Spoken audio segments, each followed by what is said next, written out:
Your gut also said your NFT selfies would only go up in value. They didn't.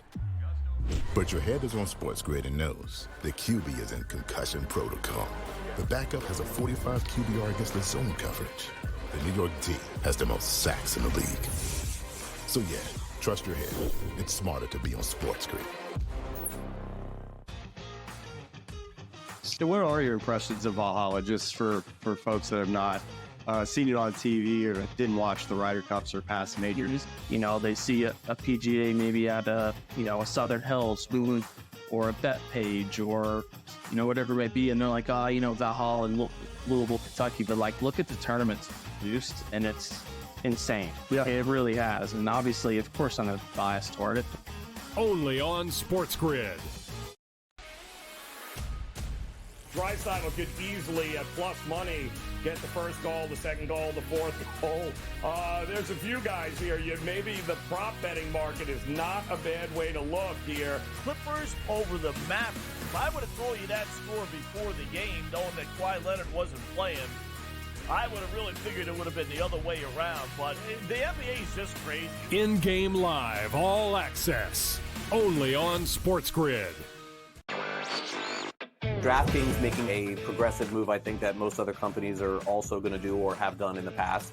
Adding someone from the government or someone you would say in legislation to become their responsible gaming leader here. And in this case, her name is Lori Kalani. And it'll be interesting to see if other companies try to follow suit in terms of hiring former lobbyists to head responsible gaming. Newswire.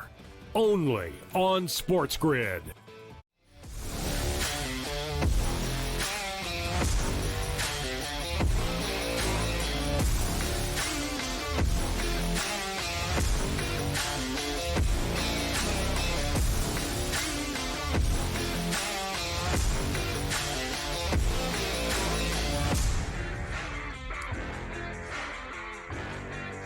And welcome in-game live, and we are, prime time here on a Monday. Joe Raineri alongside Dave Sharapan, as we've got plenty of playoff action here tonight. NBA, a double bill here tonight. We got the Celtics and the Cavs already underway, getting ready for OKC and Dallas.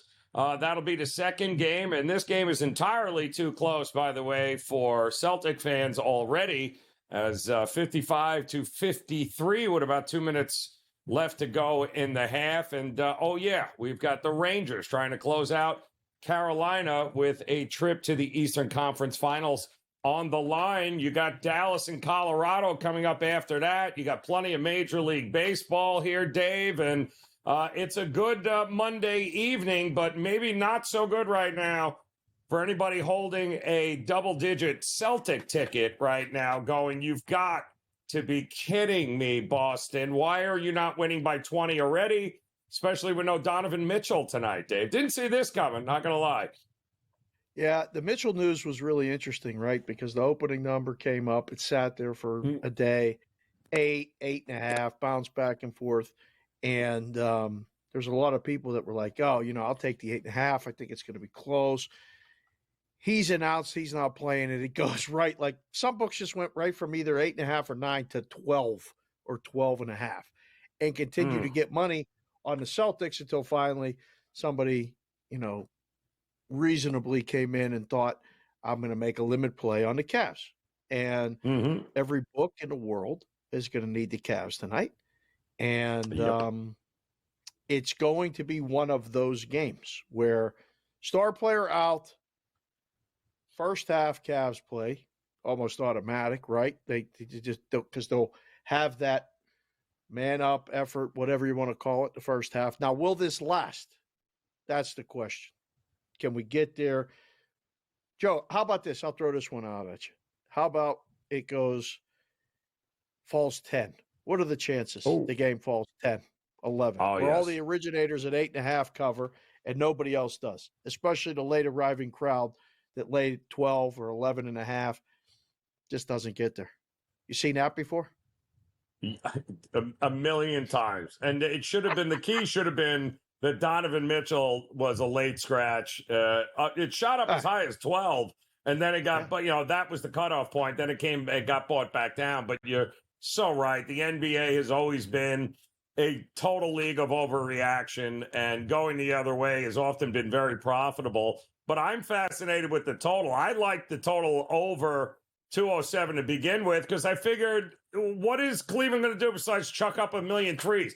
Strus is going to hit a few at some point. Garland's going to hit a few at some point. And we already know Boston's got no problem taking 50 of them a game. So at home, I'm a little more comfortable thinking the Cavs would be able to score a few more points here than normal. But the question is, now the in-game number is 219.5. What is the cutoff point for there before we start going, all right, let's not get crazy? I mean, they'll score 100 points, but are they going to score 115? Not without Donovan Mitchell here. So at some point, I think we're probably going to need to jump back in on the under. Anybody who's got over 207, if you can get 220 right now, you got yourself a hell of a middle coming. Yep, nice middle. Hell of a middle. That's a very, very nice middle. Yeah. There's nothing wrong with creating 13-point middles in game. No. Nothing at all. No. That's no. That's part of the name of the game. You would love to be able to do that pregame, but that's the strength of the in-game wagering, especially we've talked about it so many times. There's nothing like the NBA. Yes. Nothing that creates this. Baseball, you got to wait a lot longer. Basketball, stuff like this happens literally within 5 minutes. 5 minutes of real time. It can change so quickly. So, yeah, man, we'll keep an eye on it. Did you look at the hockey?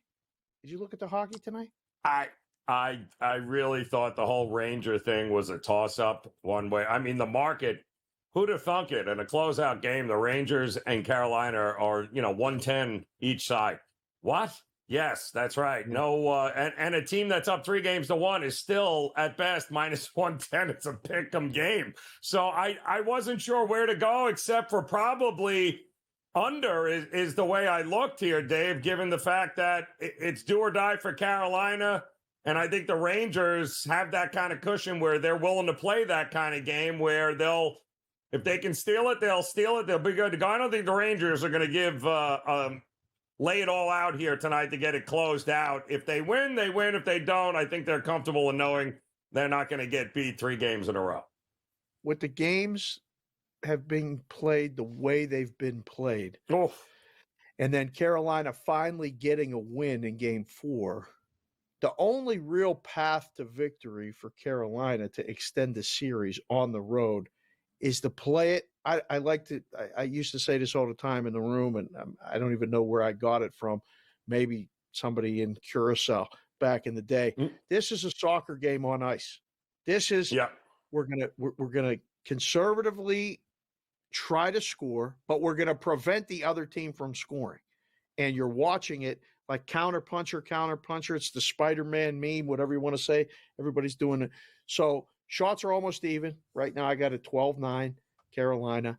And they're staying out of the penalty box. The whole key for Carolina is if we play this thing 5-on-5, we can win. All we need to do is win today in New York, and then we go to Raleigh. If they get it to Raleigh, they're probably getting it back to New York. So under 5.5 pregame was the look. How low will you go? Were you good at the limbo? I think I've asked you that before. You don't really seem like a flexible guy. Can you get way low in this thing? I don't think you're going to be able to get low enough in this game. That's the problem. This could very well be 1-0. I really think this could be one of those games where it's going under 3.5 then, Joe? Absolutely. Okay. I just don't see. I mean, we're a couple of minutes into the second already. Some nice saves by both, but this is all being played on the boards. Guys are just flying all over the place here. This is kind of what we originally thought this series would be like. And goals would be hard to come by because that's what Carolina loves to do is they love to muck it up here a little bit. But, we got a lot of overs in this series here. We've gotten some heartbreak for Carolina, who probably should have. This series should be what, 2-2? I mean, if we're being honest, this probably should be 2-2, but they couldn't close it. So hardest game in a series to win. Igor's been that good. Igor's been that good. A lot of talk about him being a Absolutely. Conn Smythe winner. That market's available. There's only been one power play in this game. So Done. If Carolina That's it. stays out of the box, this game's a dead under. We'll keep an eye on that. Are they swallowing the whistle? When power plays go. What's that? Are they swallowing the whistle is the question. Is this, we're going to get this the entire game where anything goes?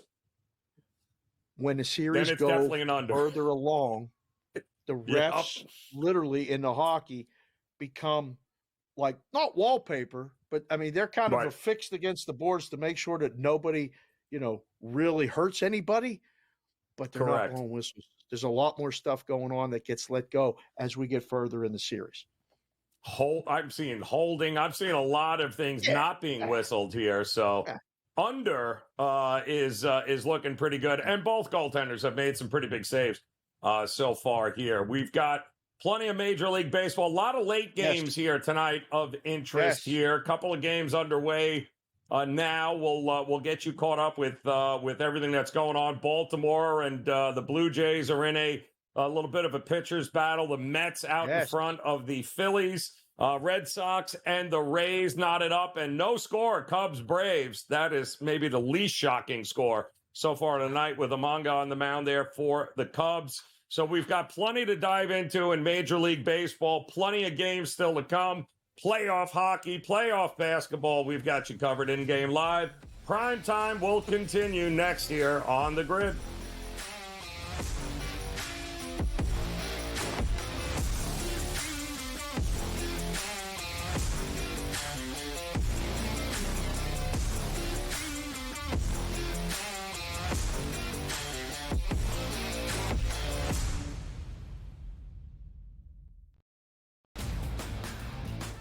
You look at the Denver Nuggets and say, whoa, just a week ago, they were that minus 115 or so price. Now we're looking at them at a 7-1 price. Any chances the Nuggets can actually come back? I think this is going 6 or 7 games, so I think that could be a little bit of a tighter spread between those two. But when you got those two guys, those two monsters, and Towns and Edwards, it's just really hard. The early line, only on SportsGrid.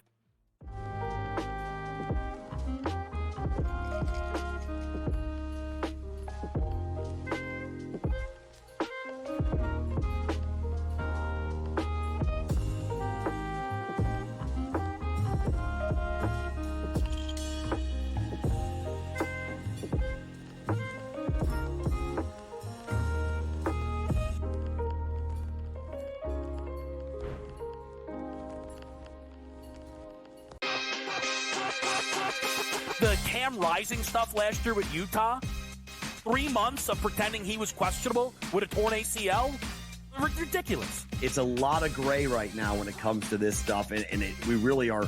When people say we're in like the second or third inning of sports betting, that's why I agree, because there's so many of those situations that are very, very difficult to explain to a novice. Game time decisions, only on SportsGrid. And now you have to qualify in these majors. You got to go do it, man. Like, and it just comes off really petty to sit up there and be like, I'm not. You know what you signed up for. So I don't like the pettiness. And I 100% think Taylor Gooch should be in the major championships. So in the same note, I'm saying this, but also it's like, hey, this is the world in which we live in right now, and you don't deserve anything. Only on SportsGrid.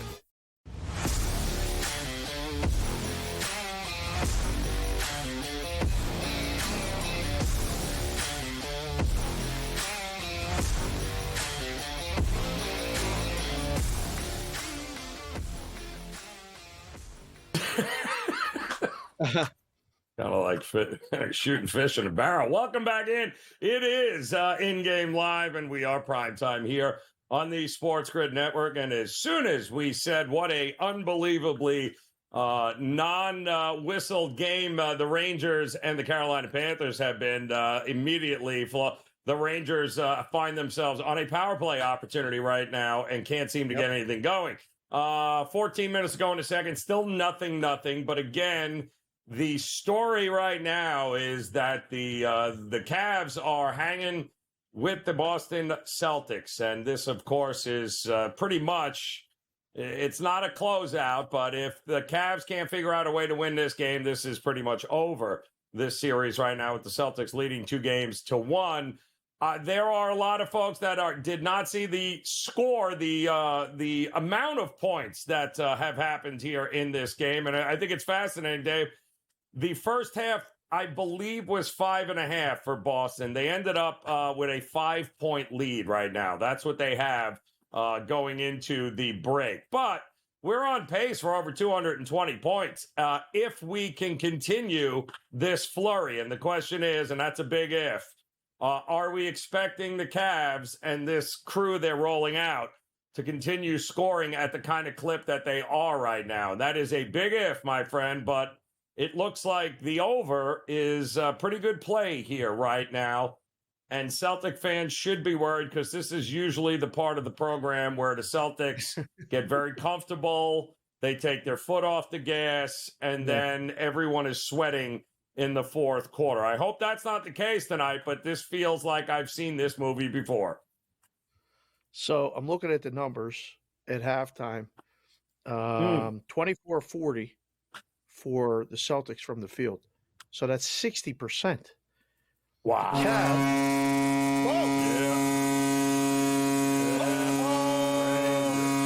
Big goal, too. Big goal. Was that a shorthanded goal? This team is as good No. shorthanded as they are on the power play. Yeah. No, I think they had ended that. So this was just a disgusting mess of a turnover.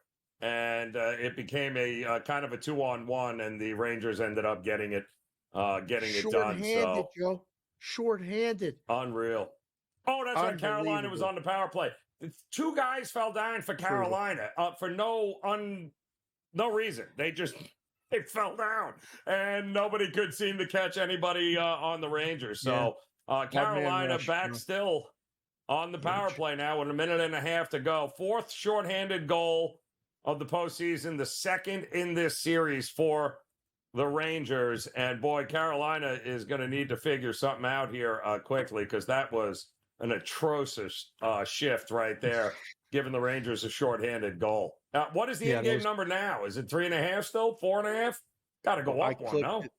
Let me see. We got the hockey. I'm looking at the basketball. It's back to 4.5. 4.5. So 4.5. Oh, that's a big number. Now it's flipping back. Obviously, if Carolina scores, this number might go back to the original number quickly. So you got to sit here at 4.5. If you liked it under 3.5, probably like it as much or more under 4.5. So you got to root for no score. If we hear the goal horn again, Carolina answers with a power play goal or something, then the total's in trouble. We're flying over. Back to the basketball discussion. So, the in-game number there is 10.5. They're up 5. It makes perfect sense. You make it 10.5 or 11.5. Boston shot 60% in the first half. Yep. You don't expect them to shoot that again. All right. But, Cleveland being able to, I still think it falls within that number. It'll fall. Yes. It'll fall within the 12. That's what we'll go on record as saying that. Biggest lead of the game was 13 for the Celtics. The biggest lead of the game was 6 for the Cavs. They led this game by 6. Will they have a lead again, Joe? Do you think the Cavs will have a lead again? I'd like to say no, there's no chance, but that's the problem is, and it's not because I don't think the Celtics are capable. I just worry that this is so Celtics that they will find themselves much closer in the fourth quarter than they need to be. I mean, listen, anybody have the Cavs scoring 57 points in the first? I mean, their team total today was 99.5. It dropped the minute Mitchell was ruled out. So they didn't even see him getting 45 points in the first half, much less 57. So they're going to keep doing what they're doing here. And the Celtics are going to have to answer because it's quite clear. I mean, Max Strus, 5 of 6 now, I believe. 5 different Cavs have made at least 1 3. And that's not going to change in the second half, I don't think. The volume is going to be there for them if the Celtics aren't careful to get all of a sudden, in the final couple of minutes, the Celtics are looking at each other and going, the hell just happened here? Why are we not winning by 20? And that's the problem. Yeah. Can't trust them. Did you look at the baseball? The baseball that just started, like Cleveland against Texas. Looked at that number. That was a little two surprising. teams you can absolutely trust. Texas can't score runs in Colorado. Like, what is am I all of a sudden supposed to believe that Texas is going to flip a switch? You just lost 2 out of 3 to the White Sox, Guardians. Like, no, absolutely not these two teams. That's like thinking Cincinnati is somehow a good bet against Arizona, 2 teams you can't trust as far as you can throw either. Who do you trust less in that crew? Oh, who do you trust less? That's the problem. You don't It's a trust tough any one. of them at the plate. Yeah. What? I mean, do I say we got to go favorite there? Like Montgomery a little better than Ashcraft? Under. I don't know. How are we getting to 9 runs? These two teams can't hit. It's absolutely mind-blowing. The Diamondbacks and the Reds, and it's a decent pitcher's battle. But how are we getting at 9 runs here? Because these two teams might play this game twice and not get the 9 runs. Does that computer say that the Reds are 56% to win? On the road. On the road, no less. Wow, we're gonna have to see what numbers that computer's looking at. The smart projection has them. That's crazy. No. And your Pirates finally figured out how to score a couple of runs early. They're up 2-0 on the Brewers. It's the Braves-Cubs we'll dive into when we get back. Go on.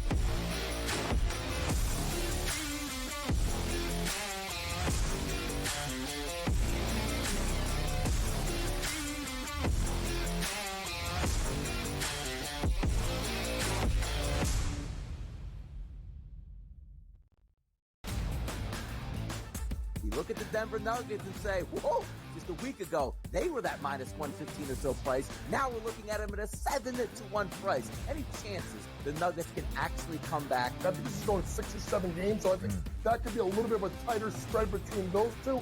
But when you got those two guys, those two monsters, and Towns and Edwards, it's just really hard.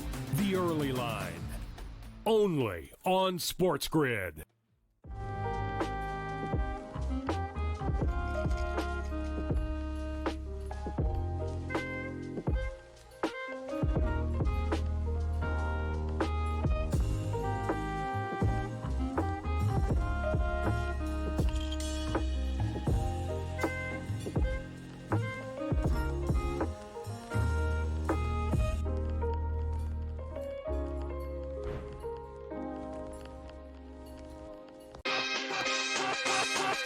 The Cam Rising stuff last year with Utah, 3 months of pretending he was questionable with a torn ACL, ridiculous. It's a lot of gray right now when it comes to this stuff, and we really are.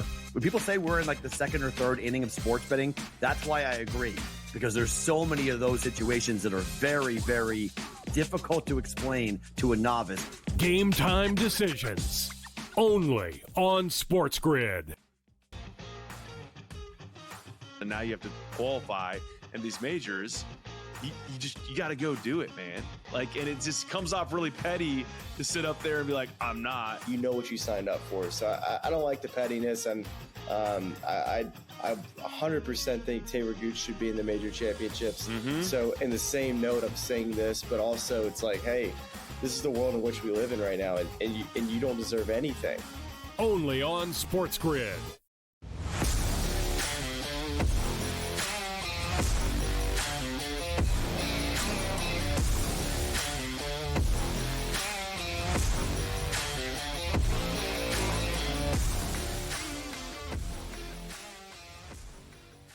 Well, the whistles are coming out in the hockey game here now. We've got power plays all over the place. I thought you could tackle in hockey, but apparently you can't. Welcome in. It is InGame Live prime time here on the SportsGrid Network as the Carolina Panthers now find themselves on a power play trying to tie this game up 1-0 Rangers right now. And you are swearing that was a good penalty, Dave, by Fox of the Rangers holding the Carolina player in front of the crease. I thought in front of the crease anything could go there, no? No, not like that. Not when it takes away a scoring chance. I see what you did here because you do that, and I do that sometimes. You said Carolina Panthers, and it's the Carolina Hurricanes because you've got the Panthers on your mind because tomorrow the Panthers are going to close out the Bruins. I had some guy today come in our chat on BVB, and he made a great line actually that the Bruins should bring not only their hockey equipment down to Miami, they should just bring their golf clubs and just get in 18 after. Because they're done tomorrow. But I don't want to say that the Carolina Hurricanes have to score right now, but yes, they do. They have to dominate this power play because the last time they had a power play a few minutes ago, the goal horn went off and the Rangers scored. So the momentum has shifted. They have to get multiple shots on goal. They have to kind of own the next minute and a half. Otherwise, I'm telling you, the Rangers, every minute this goes by, they kill another penalty. The Igor makes another save. The Garden is rocking. The place is electric every single minute they get closer to closing out this series and likely playing the Florida Panthers in the Eastern Conference Finals. Wow. It feels like, wasn't this 2 years in a row now with Carolina where even last year with Florida, they felt like they should have won more games or should have had a chance, and they just didn't get it done, and they're not getting it done against the Rangers here. So it feels like both of these teams, Florida and the Rangers, have been destined to do battle anyway for a trip to the, hard to believe it's Stanley Cup coming up here. I mean, that's ultimately what it is. I think it's by, 1 and 2? Where did Florida end up here? Is it 2 seed? They were, were the 2. So there you go, 1 and 2. And that's the way it should be. Dallas is still alive, right? The number 1 seed on the other side there. That's coming up against the Avalanche, who looked for the first time completely vulnerable in that last game there. Dallas. Now, can that Dallas team show up again tonight? Because if it does, I think Colorado is finished. But the problem is, good luck getting the Stars to look like that 2 games in a row. Well, some of us may have been focused on baseball on Saturday, Joe. There were other ones of us that were dialed into that hockey game. I don't even want to know what you were doing Saturday night. That's fine. I was at home watching hockey with the dog. Okay. And did you watch the Panthers? Yeah. See? They were great. Like, I'm telling you right now, Panthers in the East, I give them the edge. And I'm not just saying that because we got a lot of Ranger guys in our ear and, at home base and everything. But the Panthers are playing Stanley Cup hockey, and the team in the West that is tonight's game. It's the Dallas Stars. They played a perfect game the other night. Perfect. Got a lead, nursed it, played great defensively, 4 lines deep, stayed out of the penalty box. That series price is going to double if the Stars win tonight. Double. But the Avalanche are home, and they played really well too. Unable to get the pucks to the net and definitely unable to get rebounds. So I can't wait to watch this game tonight. This is going to be one of those ones that I think is going to determine, I don't want to say the Western Conference winner because I love what Vancouver's doing in the West. I love what they're doing against Edmonton. But I Dallas plus money, that's for me. I just don't. The goaltending issue for the Avalanche is not going to get better anytime soon. And he played good on Saturday, but I'm still like they got to do it again. Like he's got to win this game 2-1 tonight. That's it. They unbeatable all throughout the year at home, Colorado. But boy, oh boy, did they look pedestrian in that last game. So can they get back into it, make it a 2-2 series? If not, boy, there could be a quick series there as well. And Vancouver feels a lot like Florida last year, a team of destiny here. So a lot still to be decided in the NHL. Much to get you caught up with in the NBA. And we'll do that when we get back.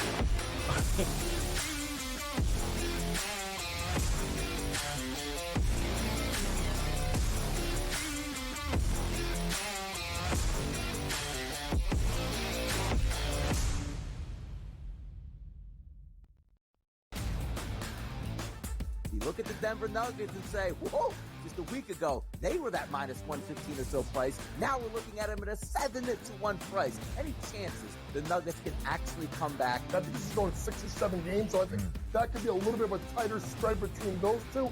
But when you got those two guys, those two monsters, and Towns and Edwards, it's just really hard. The early line. Only on SportsGrid.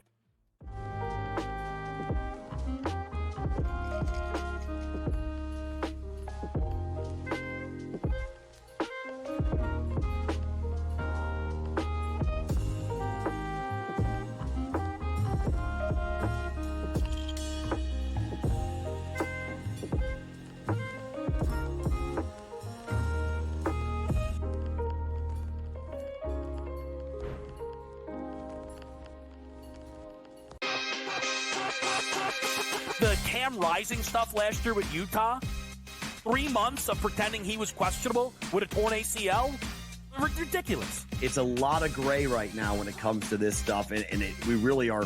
When people say we're in like the second or third inning of sports betting, that's why I agree, because there's so many of those situations that are very, very difficult to explain to a novice.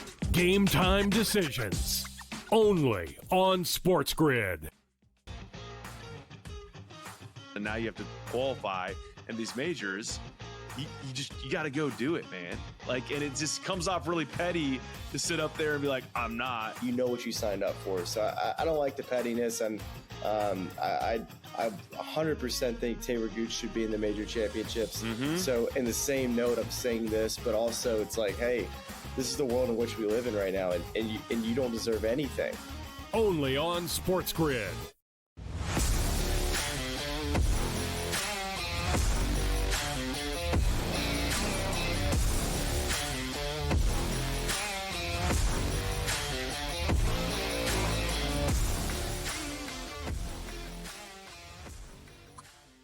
Well, we got a new leader in the NBA Celtics game, and it's not the Celtics.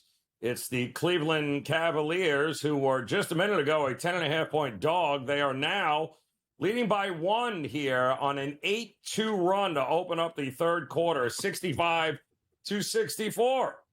The Cleveland Cavaliers continue to make shots from all over the place, and that's a good sign. But it doesn't mean they're going to necessarily win the game.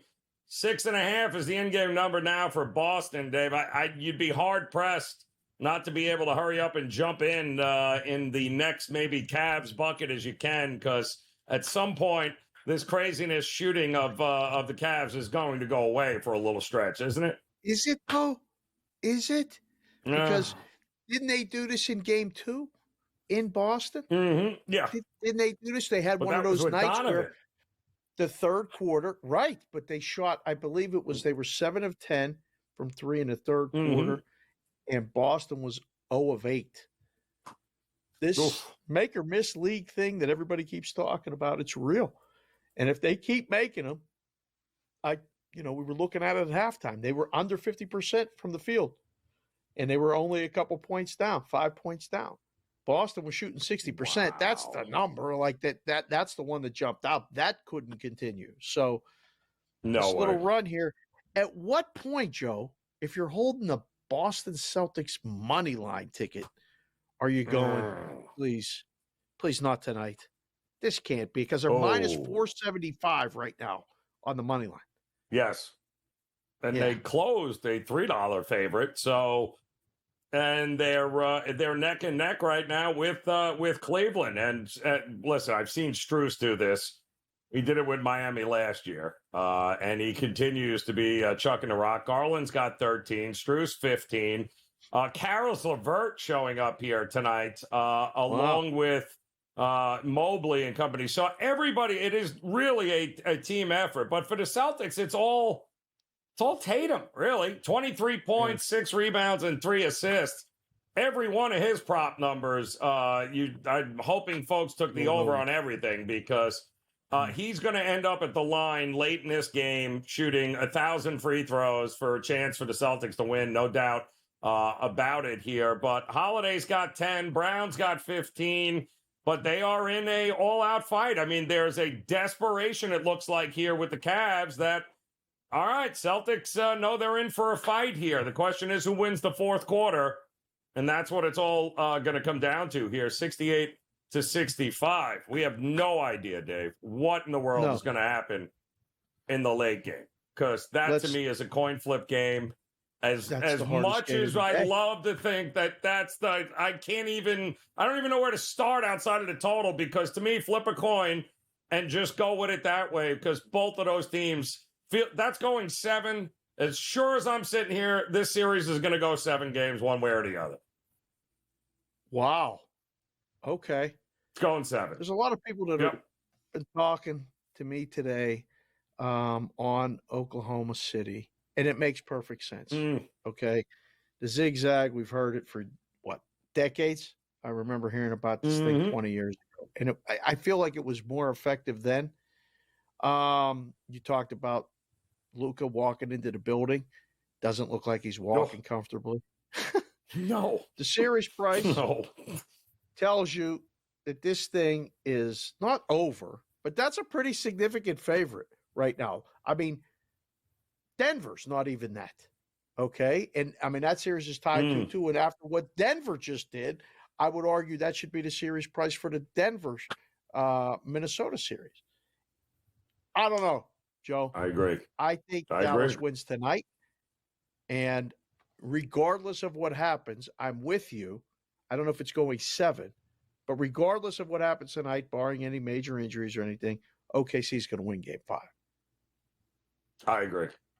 I hope Dallas wins tonight because, because it's all OKC in Game 5. I do think this is eventually going to go to 7 games. It's going to be back at with an opportunity for OKC to win it at home. Don't know they will. I'm not saying OKC is going to win this series, but I do think that even if they lose tonight, the series is not over. Unlike the Cavs, who now they're down 72-68. The Cavs feel like if they go down 3 games to 1, this series is over.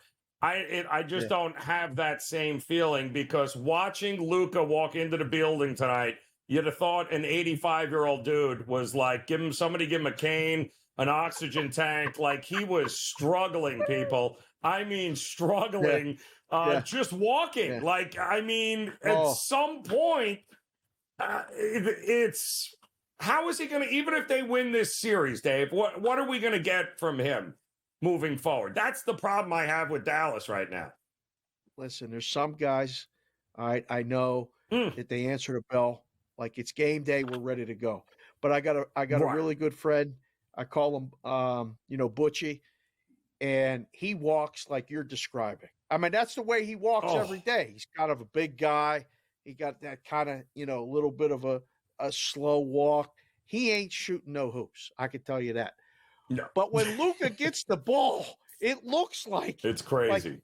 Like it just goes and it lights up, So I mean, when you look at the stats right there, I mean, he's averaging 27, almost 28 points a game. I mean, that's almost triple-double average stuff. Yep. Does Luka have to be Luka tonight for them to win? Like, Luka can't have an off game, right? Because when Luka had an off game, OKC won. Yep. I think those two are, I mean, obviously I'm not reinventing anything. And, nope. I think if you're going to bet Luka props, right, over, you're probably looking at the Dallas side. If you're going to bet the 1 or 2 Luka props under, of all those props under, do you want his points under, his rebounds under, or his assists under, Joe? To me, I think it's just his whole PRA is 45, and it was, the first couple games it was 50.5, and he didn't come close. And I think it was even 50.5 in last game. But like you had said, I mean, how hobbled is he? The dude is averaging almost a triple-double here every game. So he's going to get his, but I think it's only because he has the best supporting cast that he's ever had in his career in Dallas. Now, the big question is everybody seems to be running to the window to fade PJ Washington here tonight. And I would caution against doing that. Oh, there's no way he can drop 29 points or 27 points. Listen, he's home. If there's any place he's going to get over 15 and a half points tonight, it's home. If you want to fade PJ Washington, wait until he goes back to OKC and fade him. I think OKC is perfectly comfortable with letting him, hey, PJ, shoot it. Gad, at some point, you're going to come back down to earth, and we're okay with that because what are we going to do? We're going to stop double-teaming Doncic? So to go for PJ Watt, no, it's not going to happen. But I think he has another big night tonight at home, and he runs, but I think he's absolutely fade material in OKC. I'd be very careful fading PJ Washington, who's obviously in a groove here, Dave, and the real reason why Dallas is able to rip off a couple of wins here, no? Yeah. Defensively, I think. Whoops! I just dropped my phone. I had all the stats on there. Oh well, I'll get it during the next break. The game goes to the under. No, this is one of those ones. Again, we saw it. I really saw it more so last game. The total sits at 215. Doesn't move. Still hasn't moved. I think the under money's coming, Joe. We got 6:30 Pacific start, 9:30 Eastern. We got time. I think if you like this game under, play it now and go for the middle later. I mean, but that's a 6-point swing from what we just. It's crazy. It really, really is crazy what the total has been doing, which is the way to bet this game, and we'll do that when we get back here in InGame Live Primetime.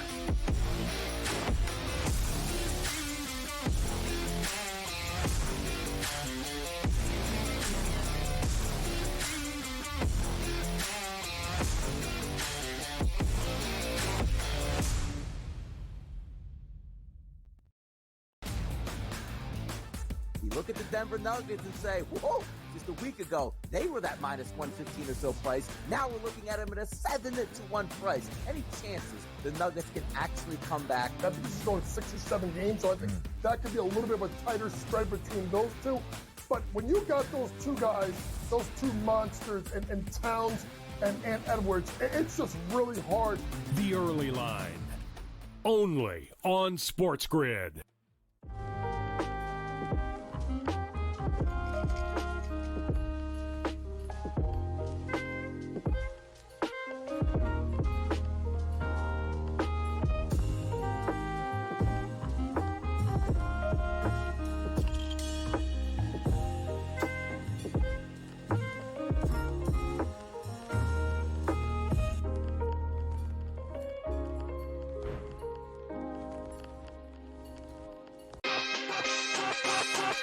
The Cam Rising stuff last year with Utah, 3 months of pretending he was questionable with a torn ACL, ridiculous. It's a lot of gray right now when it comes to this stuff, and we really are. When people say we're in the second or third inning of sports betting, that's why I agree, because there's so many of those situations that are very, very difficult to explain to a novice. Game time decisions, only on SportsGrid. And now you have to qualify, and these majors, you got to go do it, man. And it just comes off really petty to sit up there and be like, I'm not. You know what you signed up for. So I don't like the pettiness, and I 100% think Taylor Gooch should be in the major championships. So in the same note, I'm saying this, but also it's like, hey, this is the world in which we live in right now, and you don't deserve anything. Only on SportsGrid.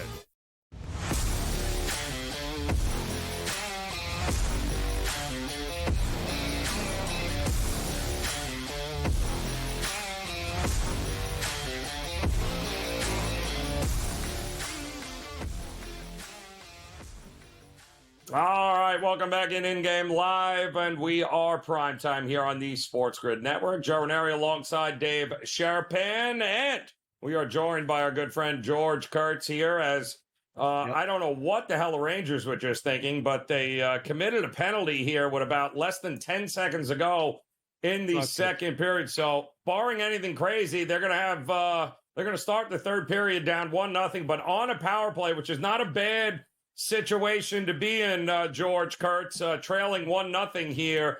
Kind of a stupid penalty by the Rangers, but still think this is going to be a 1-0 game when it's all said and done. What are you seeing here in this one with the Rangers and Carolina Hurricanes?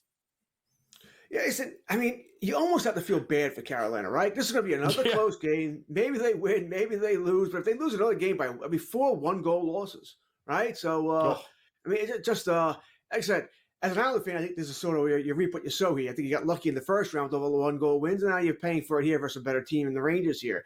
So, I wasn't sure about how this game would go here. I thought it might be a little bit more open up here. Not that I took the over, but I didn't see 1-0 going into the third period here, mainly because I didn't trust the goaltending on Carolina's side there. So a break here, break there, maybe. I'm on the Rangers tonight. I thought it was going to end at the Garden tonight. If Carolina could possibly win this game, game 6 in Carolina could be fun. We could get a game 7. Yeah, we could.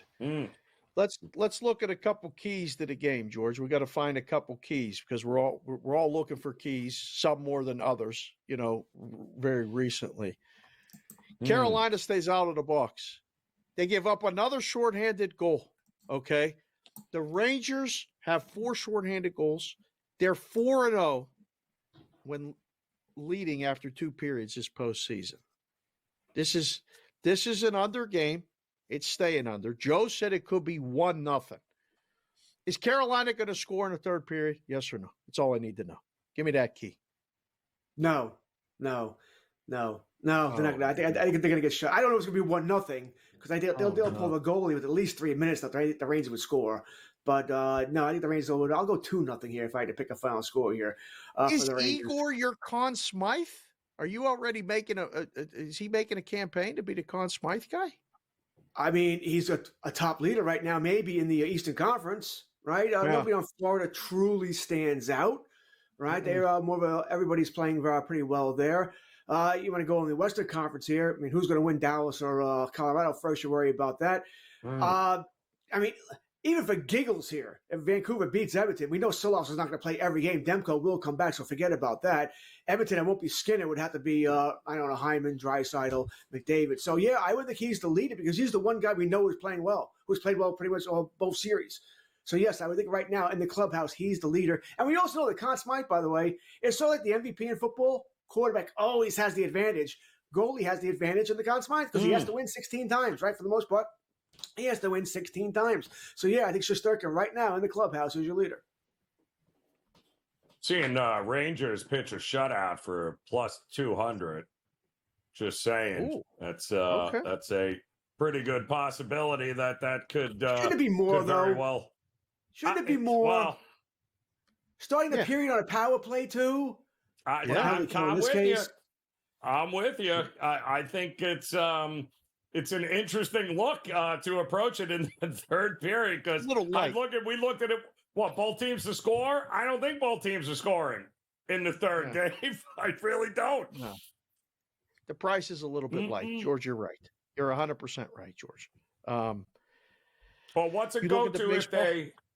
What does it go if they kill the power play? 180. Is it gonna half, Dave? Is it gonna be half? It can't go to 100. No. 150. No. It's not going to be even money. No. It's plus 2. If you get 2 to 1, it's going to 1.5 to 1. Right. Yeah, 175 probably. That's what I was thinking. 180, 175. Yeah. Immediately. So it's going to be a 25-cent move. Is all we're getting. It's dropping a dime every 2 minutes after that. Right. Yeah. All right. Ooh. Enough on that. The New York Ranger, segment of the show's over. What about this night game, George? Listen. Ooh. I was telling Joe earlier. Joe's out partying Saturday night. I'm home watching, game film, watching games, in-game stuff, doing this, Avalanche and Stars game. I thought the Stars played arguably the best single game by a team I've seen the entire playoffs. They got a lead. They protected it. They kept the puck away from the Avalanche. They didn't give up any second shots. I was so impressed that I went around town Sunday on Mother's Day. This is where we're at with our lives, looking at series prices for Dallas to not only win the Stanley Cup, but win the West. Super impressed with Dallas, George. I think they win the game tonight. What about you? I keep saying I have Dallas representing the West in the Stanley Cup. Dallas or Slaughter was my pick for the playoffs, and I'm sticking with that there. I think From your lips to God's ears, George. I tell you, though,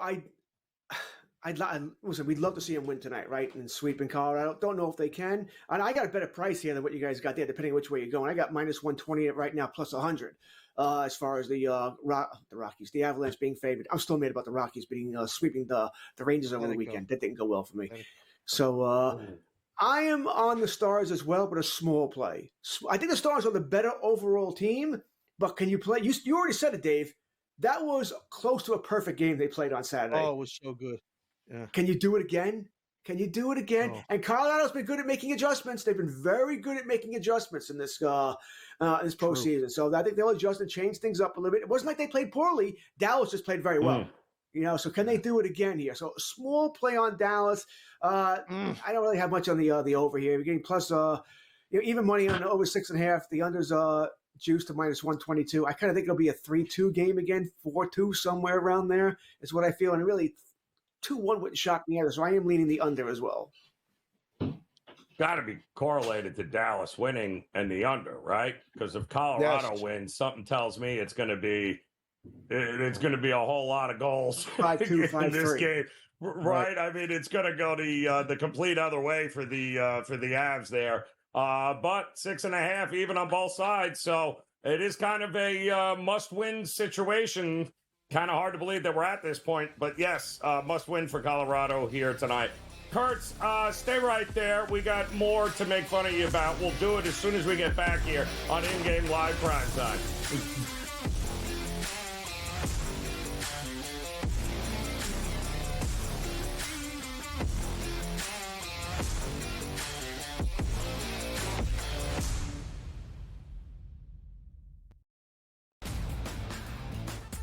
Look at the Denver Nuggets and say, whoa, just a week ago, they were that minus 115 or so price. Now we're looking at them at a 7-1 price. Any chances the Nuggets can actually come back? I think this is going 6 or 7 games, so I think that could be a little bit of a tighter spread between those two.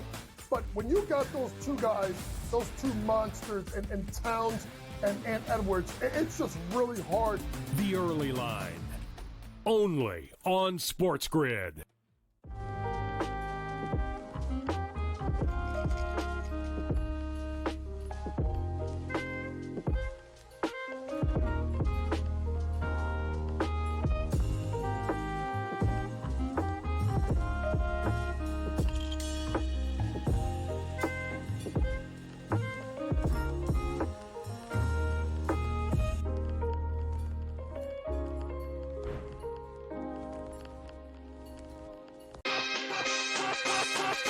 The Cam Rising stuff last year with Utah, 3 months of pretending he was questionable with a torn ACL, ridiculous. It's a lot of gray right now when it comes to this stuff, and we really are.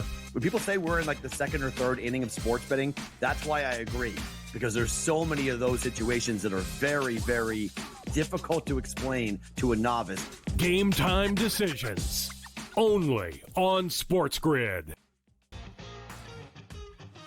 And now you have to qualify, and these majors, you got to go do it, man. Like, and it just comes off really petty to sit up there and be like, I'm not. You know what you signed up for. So I don't like the pettiness, and I 100% think Taylor Gooch should be in the major championships. So in the same note, I'm saying this, but also it's like, hey, this is the world in which we live in right now, and you don't deserve anything. Only on SportsGrid.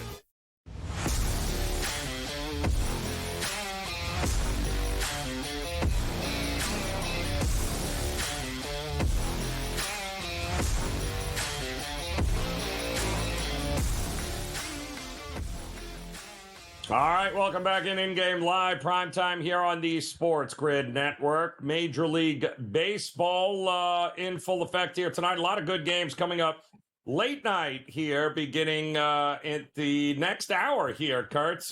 We've got Reds, Diamondbacks, Rockies, Padres, the Dodgers in effect here. What are some of the games you're keeping an eye on here a little bit later tonight? Well, we'll start with the Reds D-backs, right? I'm on the under here. Two decent pitchers in Montgomery and Ashcraft, so I'll get the under 8.5. pretty much getting even money here. I think I might have got it at minus 104. It's minus 102 now. So I'll take that. Don't have a great feel for the game. Probably lean more towards the Diamondbacks there. As the Reds have been up, down, really. More injuries. Friedel got hurt, right? Fractured his thumb, hit by pitch, so he's out now. So we'll take the D-backs and the under. The Rockies just destroyed me over the weekend with the range, sweeping the range. And it was like they were winning games 9-8, by the way. I don't think the Rangers scored 8 runs in a 3-game series. Where that offense go here? So I don't love the Padres tonight. I'm not paying a minus 220 on that with Vasquez, the ex-Yankee on the mound, came over in the Juan Soto deal here. But minus a run and a half could be a higher scoring game in San Diego. I might go that direction on that game. Yeah, you're going to anger bet the Padres after what the Rockies did to you. I'm not betting against the Rockies in Colorado in the near future, okay? Maybe I learned my lesson there. But like I said, it wasn't 9-8 games. Dave, I can understand if it was, it was 11-9, 10-8, okay. Right. These were 3-2, 4. It's like, what is going on here?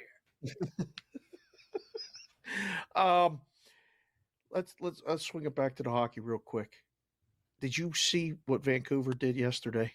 They got almost no shots on goal. They win a game in Edmonton. They got McDavid slashing guys at the end of the game, and they, media trying to smear them in that, it was Vancouver's guys' fault. Are the Cougars live to win a series, George? Do you think they can actually do it? Can the Canucks get it done? Oh, I think they're in Edmonton's head now, right? I think they're definitely in Edmonton's head. You heard what Leon Draisaitl said after the game, too? I think the question from the reporter was, hey, what do you think about Salov's goaltending? Well, I don't think hitting the post is great goaltending. Right? I might differ with you there, buddy. If that's all you had to hit, then that's great goaltending, right? He gave you the post, you hit the post, you didn't put it in the back of the net. Granted, he had more than that. He more than shot it. But I think they're in. Definitely think they're in Edmonton's head. Between that comment, McDavid doing the slashing, with Susie got a 1-game suspension for that, by the way, not the slash, the cross check to the mouth. I think they're in the heads a little bit here. I think Edmonton's also mad at themselves, right? Because now they're worried about Skinner now, who's let in 15 goals in 4 games. We can't trust him, which we sort of knew that going in, right? It was always going to be an issue. The goaltending there, so I think that's in their heads too. Are they going to try and change a little bit? They know they pretty much have to change up the second pair defense. All right, Darnell Nurse and Cece are like, oh my God, turnstiles, and they're not playing well. Okay, how many shots are giving up? They're not playing well. Do they have to change that up here? What about the top line? You're going with the power line, right? Hyman, McDavid, Draisaitl. By the way, Hyman maybe should get suspended as well. It's not as clear. But he also did a little stick work to the mouth of I forget who offhand, but he got stitches as well. So I'm surprised here that we're not hearing. It's good for the goose, good for the gander. And Dave, you and I both know the NHL, they punish the result more than the act. I think it's idiotic, by the way, but that's what they do. And he took stitches, which means you got to punish that. So we'll see what happens there. But I think Vancouver is definitely live here, and I'm sure it'll be fun talking with Gabriel Morency later, the big Vancouver Canucks fan here, about how things are working out in that series. Have they said anything about Demko coming back if they win? Is there last we heard was Game 4, but we've heard nothing. Game 4, right? Oh wow! I ain't fooling that kid. If Demko tells me he's 100%, really? I think Dave's right. That kid has no idea what he's doing other than stopping pucks. Nobody on the team even knows his first name. They keep calling him Silly and Silva. Like they don't have it. No, he don't know nothing other than what time's the game, put your equipment on, and get out there and stop pucks. Joe, I ain't changing him. George, would you change it? I agree. How could I change him? Tocchet knows this. He ain't changing him. Not 2-1. I don't know, because you can't change. Suppose you change him. They said Game 4 would be the earliest Demko could return, but we've heard nothing since then. So let's just say for giggles here that he is healthy enough. What if he's rusty and now it's tied 2-2 and you've given Edmonton some momentum here? I'm not doing it. I'm staying with Solovs. I don't think I'm changing it. Maybe if he has a couple of bad games. He would need 2 bad games in a row for me to move on from Solovs right now. He's playing that well. Yep. Yeah. Well, it sounds a lot like what the Bruins fans were saying. Got to play Swayman. Got to play Swayman. Yeah, that's worked out well. So, George, we certainly appreciate it. Yeah, no, Yomar. I know. Can't bring him back. Yeah, I know. All good stuff there. Kurtz, always a pleasure, man. Enjoy the games here tonight. In-game live primetime will continue next on the grid.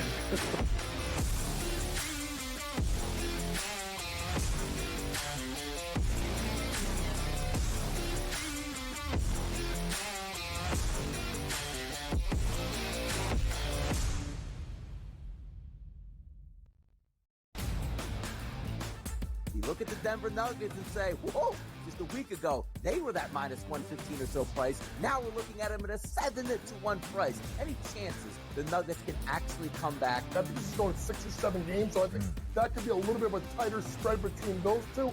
But when you got those two guys, those two monsters, and Towns and Edwards, it's just really hard. The Early Line. Only on SportsGrid.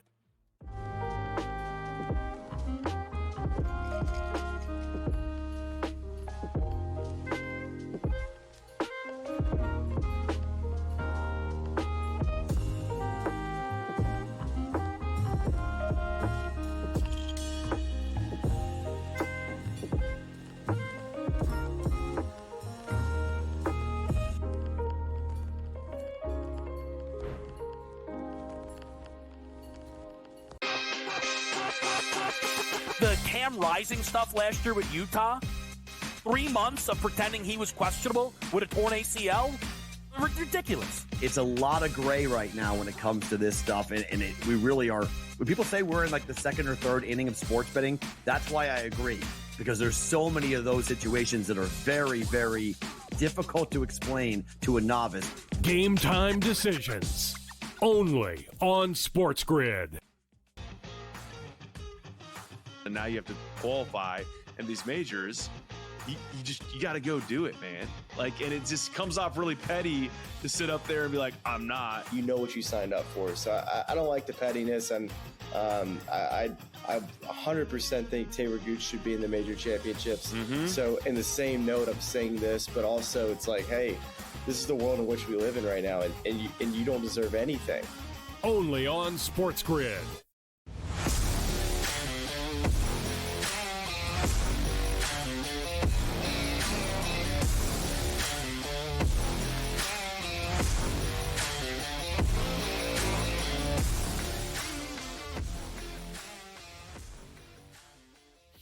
All right, welcome back in here, off and running another hour of in-game live primetime here on the SportsGrid Network. Joe Raineri alongside Dave Sharapan, and plenty going on here right now, getting ready to start the third period NHL playoffs as the Rangers, rather. I got Florida Panthers on my mind for them to close out the Bruins tomorrow. Would be fantastic. Rangers 1-0 trying to close out the Hurricanes right now. And the Hurricanes starting the third period on a power play, thanks to the Rangers taking a stupid penalty with less than 10 seconds left to go in the end of the second period. So we'll see what they can do there. In-game total still 3.5 in that one. Stars and Avs coming up next here. How long has Nikushkin been on the shelf, by the way? Because they just broke in and said he's now gone 6 months. They're suspending him for 6 months, the NHL. Yeah. How long has he been out? I don't know specifically, but he's not playing. I mean, and I can't remember the last time they even talked about him. I don't know, but I just checked the number. I mean, it's minus 115. The games have picked him in a lot of places right now. It's got to be. I got a guy, he's a big fan of the show. He watches us all the time. He just tweeted at us. His name's Lorne. He said he likes Dallas in Colorado under in the first period tonight. I kind of like that bet too. I like the game under, and we just have more time. 6.5. I think it's just overshot the mark. I mean, number would be 6 for me. I would even, dare I say, you could, not in this series because it hasn't happened, but put a 5.5 up. 6.5 is just too high. I think they just hit the post. Oof. Sorry. All right, the Carolina It and did. the Rangers just started, and they're on the power play. I don't know who calls a penalty at the end of a period, but it was a penalty. So this is a huge part of the game, Joe. This is going to go a long way toward deciding whether your in-game total 3.5 gets there or not. If there's no goal scored either way, I mean, the Rangers have been so good on the penalty kill, they could score again, but there's no more shorthanded goals. Carolina That's scores, another huge, goes over your 3 total. huge save. Goes over your 3.5. That's a huge save. That was enormous. Oh my goodness. Oh, that was unreal. Yep. Feeling better about the the shutout more and more that he sits there and makes these stops is unbelievable here. Stars and Avs, though, like you said, are coming up. Still think that's correlated. You like Dallas, you got to like the under. There's just no other way to look at it. If you like the Avs, though, I think the Avs are in for probably a pretty big offensive night there. -1.5, by the way, at plus 165, 170, if you think they are at home going to win in a 5-2, 5-3 kind of game. I'm just saying. So. I guess so. I mean, the series it's so tight. Like I feel like we should be getting more for that number on the puck line. So to lay it at home. Well, no, getting a bigger plus. I think it should be. I know, but I mean, if the game's a pick, I'm usually the Stars plus 180, plus 185. What are the chances? I would even dare say 200. So it's a little short to me. But listen, got a guy, I call him Palmetto Yinzer, good dude. He's on Colorado. He's starting to get nervous because, the bad news about the injury or about the suspension, all this other stuff. How does it, it affect the locker room? How does it affect Colorado? I don't know if any of that even matters right now. They got to win this game from the front. All right. Dallas already gave them the game when they blew the lead. It's not happening again.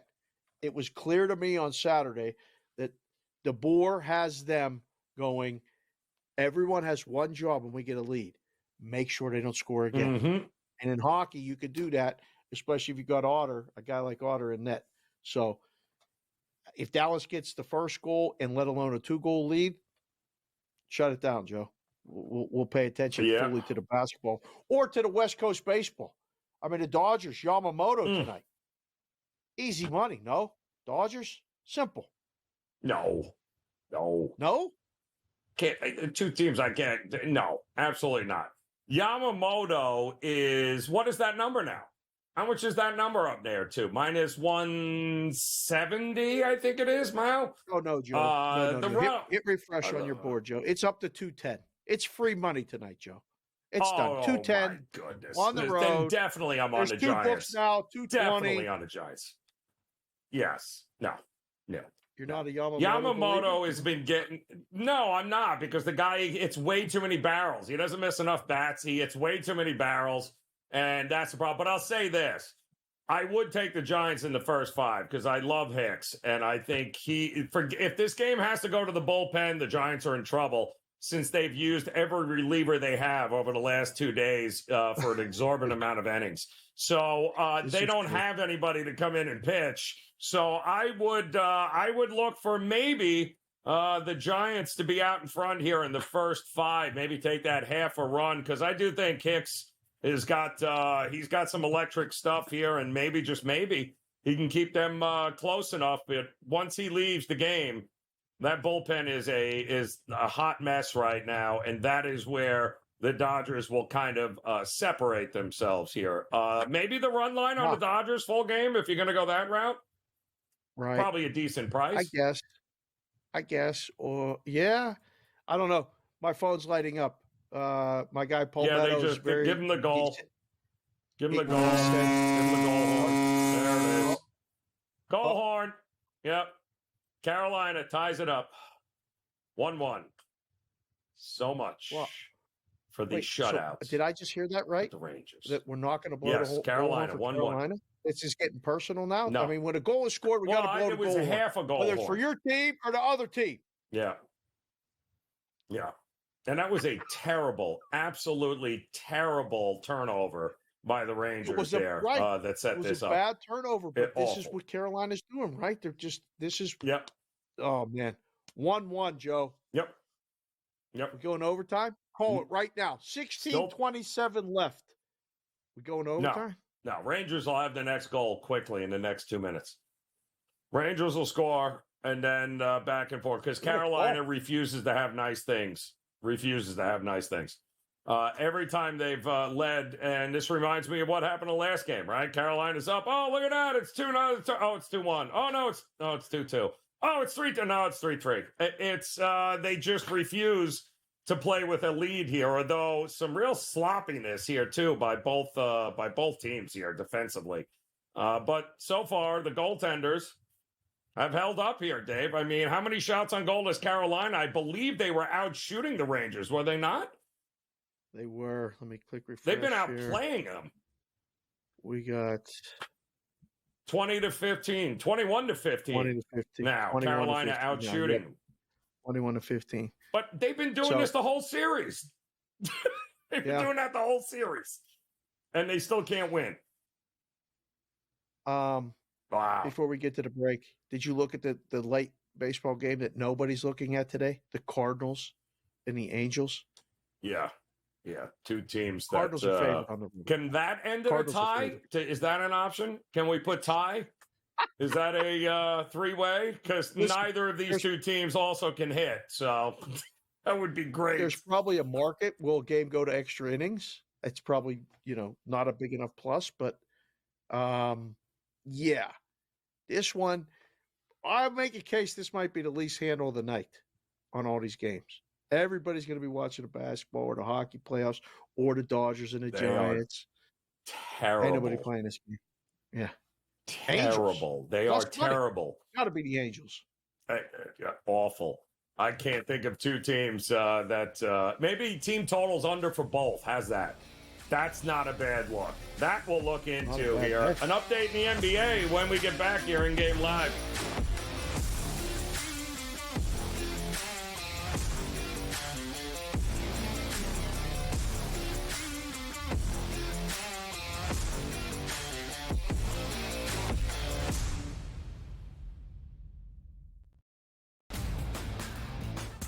Look at the Denver Nuggets and say, whoa, just a week ago, they were that minus 115 or so price. Now we're looking at them at a 7-1 price. Any chances the Nuggets can actually come back? I think this is going 6 or 7 games, so I think that could be a little bit of a tighter spread between those two.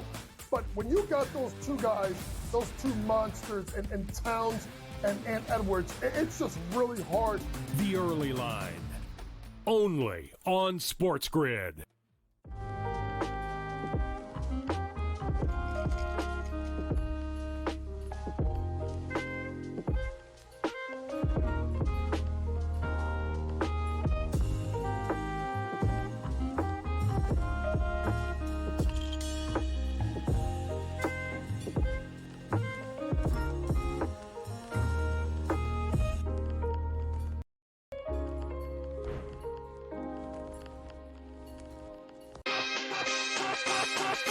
The Cam Rising stuff last year with Utah, 3 months of pretending he was questionable with a torn ACL, ridiculous. It's a lot of gray right now when it comes to this stuff, and we really are.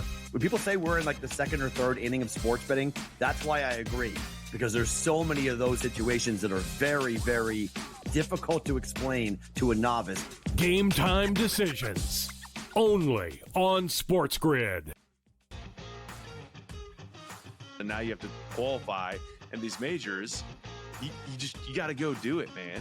Like, and it just comes off really petty to sit up there and be like, I'm not. You know what you signed up for. So I don't like the pettiness, and I 100% think Taylor Gooch should be in the major championships. So in the same note, I'm saying this, but also it's like, hey, this is the world in which we live in right now, and you don't deserve anything. Only on SportsGrid.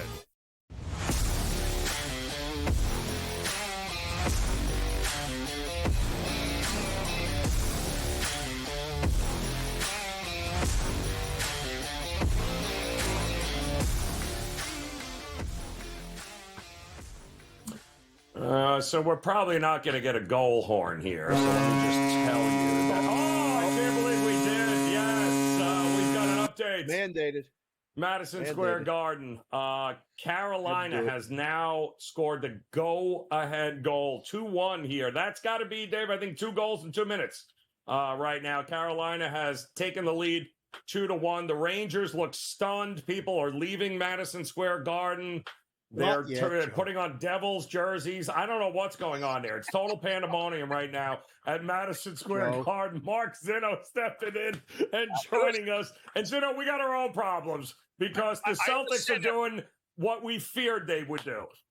Well, I mean, listen, as an Islanders fan, I'm not going to sit here and tell you that I'm not sort of enjoying watching Rangers fans squirm a little bit because they've been rolling through these playoffs. Can somebody please make them actually earn something? So I'm not totally disappointed in seeing the annoying Carolina Hurricanes who eliminated the Islanders give the Rangers some fits here. But yes, back to the Boston Celtics and the Cleveland Cavaliers here. I mean, look, if you would have said to me, Zinno, the Celtics are going to be shooting better than 50% in the fourth quarter here, I would have been like, great, cool. Where am I going to spend all the money that I just won? Nope, not going to happen. Nope, somehow, I don't know, Cleveland shooting a measly 43% is still involved in this game and about to break 100 at some point. The numbers of this box score are never going to make sense when we see the final score. And wouldn't you have it, Dave Sharapan? I could, if there was a bet right now that I could make that Boston wins by 8 and I lose this game by the hook, I would absolutely make it because that is what my future is about to hold. We actually said that earlier in the show. I said to Joe, the game's going to fall, 8, 9, 10, or 11. Yep. Because so maybe one person that got the good number maybe wins, maybe 2 people, and then everyone else loses on the late number. Yeah, late arriving to the party happens so many times in the NBA. They haven't made a bucket in 5 minutes. The Celtics are going 5 minutes without scoring. It's unbelievable. It is absolutely unbelievable. Again, they had 98 points with 7:56 left. There's 2.5 left, and they only have 102. Carry the 2. That's 4 points. I mean, God, like just unreal. The way they just at this point they don't care because they know they're going to win the game. But I really would like to see Boston actually, just run. All you can hope for now at this point in time is Cavaliers miss a couple of shots and start fouling. And that's really the only shot that we're going to have here. But Boston, again, I played them -8 in game 3, and I knew it was going to be a no sweat. And I felt like this series was going to mirror what happened in Miami, right? Miami had that game 2 win where Boston just didn't play a good game. And it woke them up and said, okay, we're in a fight here. And then they steamrolled them the rest of the way. But they steamrolled Miami because they kept them under 90 points for the final 3 games of that series. Well, again, the Cavaliers are going to break 100 here. So if Boston doesn't get their tails in gear here, it's just another reason for me to hate the Irish. No, that's a solid. It's a solid point. You can't go 5 minutes though without a score in the fourth quarter. Let it go. Inexcusable. Let it go. Everybody take a breath. Inexcusable. Hold on. We're going to go to the next game. We're going to go to the next game. We won't talk about this game anymore until we get good news, if we get good news at all. OKC, Dallas. Yeah. Lines 1.5 or 2, depending on where you shop. Very close. Total sitting at a pretty good number. I don't think I mean, I'm only leaning under, but I don't know what to think about this game. I have been a little biased because I love Luka. How do you feel? Do you feel strong about side or total at all in this one? I mean, I feel like we hit the bottom of the market on the total. Now I'm going to have a small closing line value trophy. I took the over at 213.5 here. So this number has been bet up to about 215 now. Look, neither one of these teams has played a complete game yet. Like not even in game 2 where both teams shot pretty well. I mean, Dallas shot 46.5%. Oklahoma City shot a little bit better than 47% here. But still, not everybody has played a complete game yet. I mean, if you look at it again, even in that game 2, OKC only shot 33% from 3. They're only shooting 33% from 3 in the last 2 games. They're just not making enough 3-pointers here. I think when we hit the bottom of the market here, much similar to what we saw between Minnesota and Denver in game 4 there, you get the best effort from both of these teams here, and they both end up playing well really offensively, and this thing goes over. My bigger concern here with the total is that what if Oklahoma City's defense actually does show up, right? If Oklahoma City's defense does show up, it's a top 5 team in defensive efficiency. They can limit Dallas and limit them a lot. I just don't know if they're going to do it on Dallas's home floor in this spot here. So I think we get points. I'll know by halftime whether I'm dead or not. I mean, honestly, that's really what it boils down to. I'm trying to avoid at this point in time getting too cute with some of these plays in the NBA playoffs, i.e., hey, let's take a first quarter, hey, let's take a first half, or focusing too much on team totals, because I feel like I'm at a point right now where I've got a good beat on what these series are and the way they're going to play out. So I want to use all 48 minutes to my advantage. The series, I'm seeing here, series handicap, Oklahoma City plus a game and a half, minus 110 on both sides. This thing go 7, or is somebody winning it in 6 here? I mean, look, if Dallas wins this game, they have a good chance to win it in 6. But if they tie it at 4, I don't think either team is winning, 2 consecutive games to end the series. Yep. And again, this is where, a lot of people questioned Oklahoma City's youth coming into the postseason. That was part of the reason for a lot of the doubt, right? Well, now this is where some of the youth comes in when the series starts to become a grind, where you're not markedly better than the 1 seed or the 8 seed that you just played as the 1 seed in the last round. So,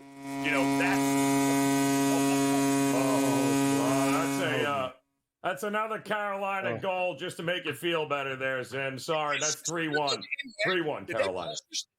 Did Shesterkin not play tonight? Did he not show up? No, they beat him again.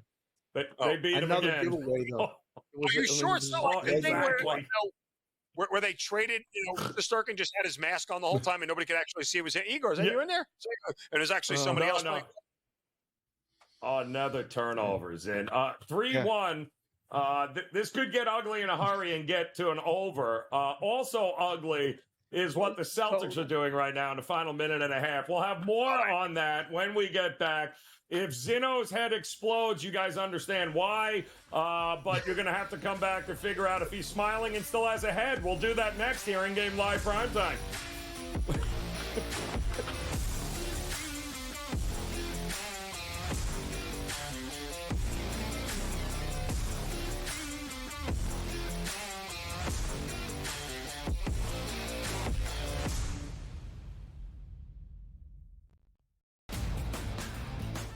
You look at the Denver Nuggets and say, whoa, just a week ago, they were that minus 115 or so price. Now we're looking at them at a 7-1 price. Any chances the Nuggets can actually come back? I think this is going 6 or 7 games, so I think that could be a little bit of a tighter spread between those two.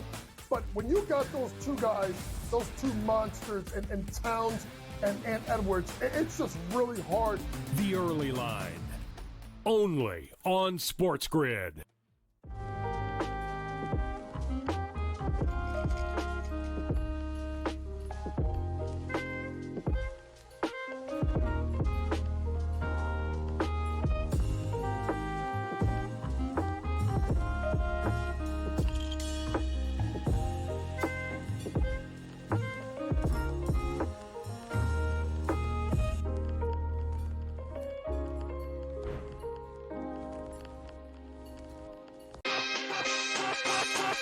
The Cam Rising stuff last year with Utah, 3 months of pretending he was questionable with a torn ACL, ridiculous. It's a lot of gray right now when it comes to this stuff, and we really are.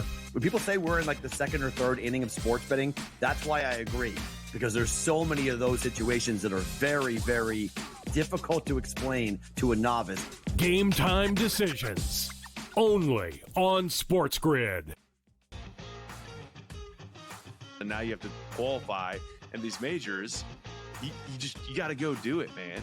And it just comes off really petty to sit up there and be like, I'm not. You know what you signed up for. So I don't like the pettiness, and I 100% think Taylor Gooch should be in the major championships. So in the same note, I'm saying this, but also it's like, hey, this is the world in which we live in right now, and you don't deserve anything. Only on SportsGrid.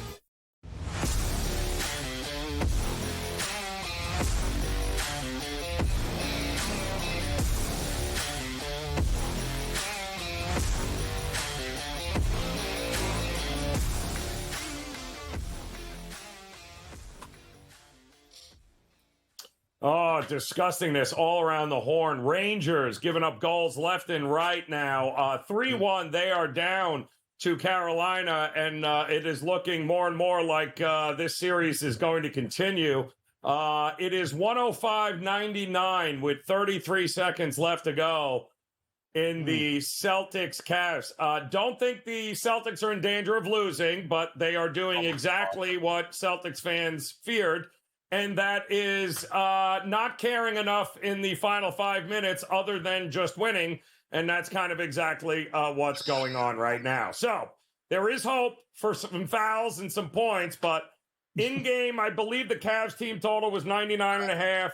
The Celtics team total was 111.5, 112.5. Look at the pain on Zan, I don't even know what to say. It's the most disgusting thing I've ever seen. It really is. pain on Zinner's Absolutely face is gross. so brutal. I just watched a guy who was an MVP caliber player airball ball from the free throw line up 8. I've never seen anything like it. And then they just run right to the basket to lay it in. God, I hope his tires are flat when he gets to his car in the morning.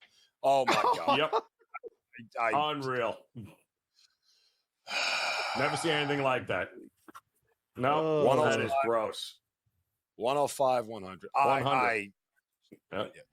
Again, 22. They hold them to 43 points in the second half of this game, and they're not going to cover. 23 seconds left. Plenty of time. Plenty of time They here. scored And they just got one. They scored 7 points in the final 8 minutes of this game.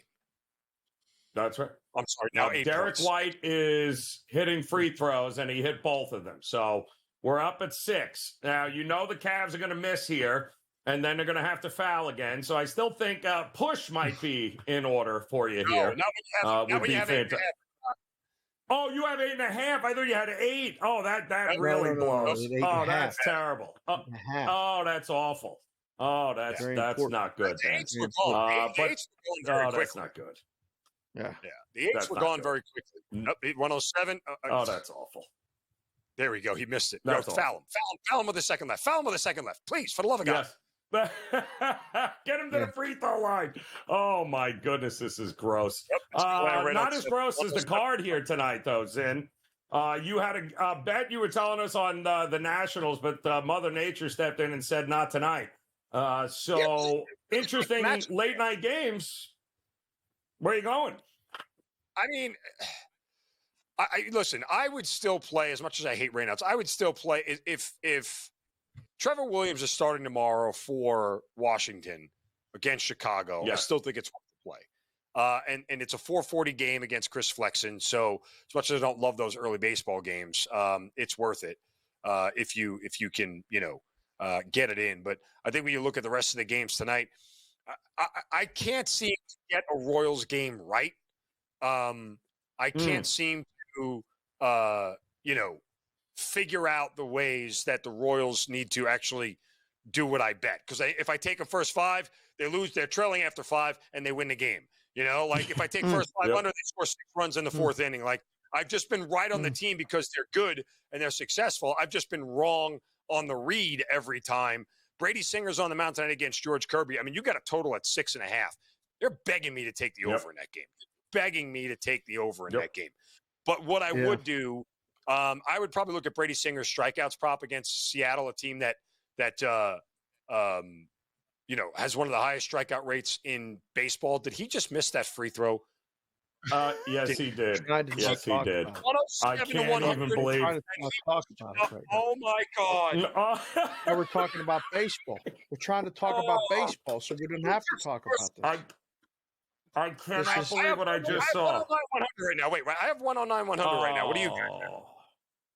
It's over. It's 109-102. It's over. Oh God, he made a Caris LeVert hit a jumper. Yes, he did. Yeah. 7. Just dribble it out. What are you trying for? Do the American thing and quit. No. Yes, exactly. Oh my God. So, what do you think about the Dodgers tonight, then?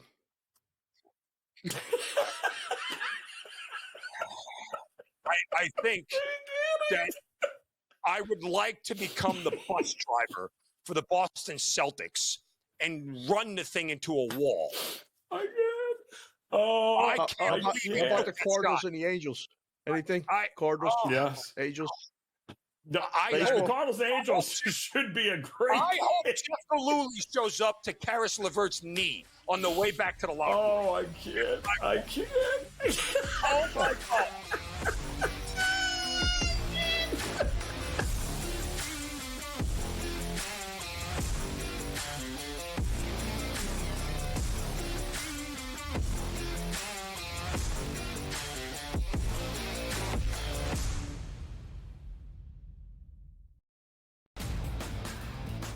You look at the Denver Nuggets and say, whoa, just a week ago, they were that minus 115 or so price. Now we're looking at them at a 7-1 price. Any chances the Nuggets can actually come back? I think this is going 6 or 7 games, so I think that could be a little bit of a tighter spread between those two. But when you got those two guys, those two monsters, and Towns and Edwards, it's just really hard. The early line. Only on SportsGrid.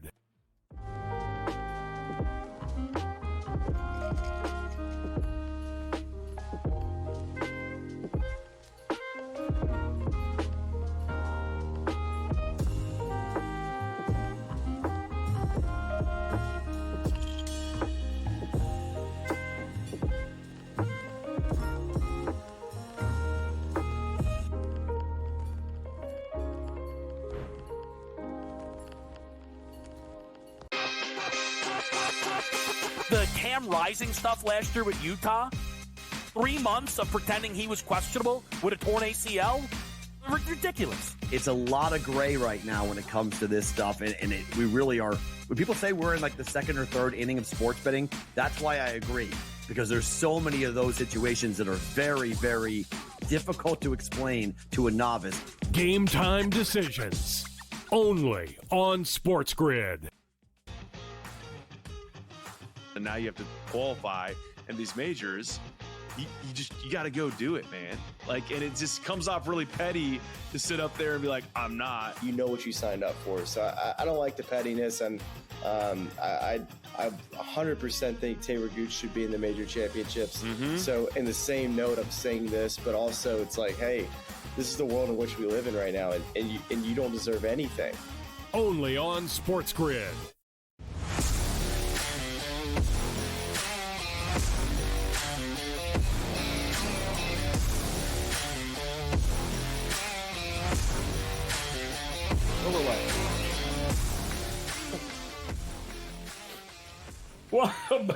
Welcome back in-game live primetime here on the SportsGrid Network. Where is the horn?